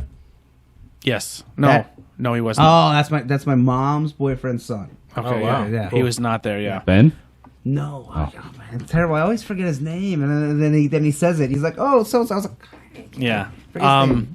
And then obviously we're going to take the week off. So the week that we're not here, go watch some past episodes. There you go, and yeah. check that stuff out. But or to listen to it when you drive your car, because you can download them all on iTunes. You just Yeah. subscribe and you get them all. Or plug us in your car and listen to us on Anchor. the biggest thing is, man, we definitely need those subscribes. So hit that subscribe button. Please help us out and share to your friends. Tell your friends about the pages. Spread the word on Facebook. I think we're getting pretty active on Facebook with articles, and we're trying to get things out there for people to talk about. Maybe we're growing. We're about 640 people around there, but let's make that grow. Share the word, share the pages, and help us grow a little bit here. But we love all the support. Go check out that merch page, and I want to see some people at some shows wearing some Tornado Tag podcast Yeah, how shirts. about That'd that? be fun. Yeah, Now, but see if the wrestler in the group will start wearing Tornado Tag podcast shirt. That'd be great. You know, he doesn't match his gear. yeah. I don't even wear a shirt. My shirt. I don't even have a shirt. But But yeah, thank you guys so much for the continued support, and we'll see you next time. We're Tornado Tag. We're out. Stay tuned for some cool music by No Rain Checks. I was gonna start humming the other song. Yeah. I won't.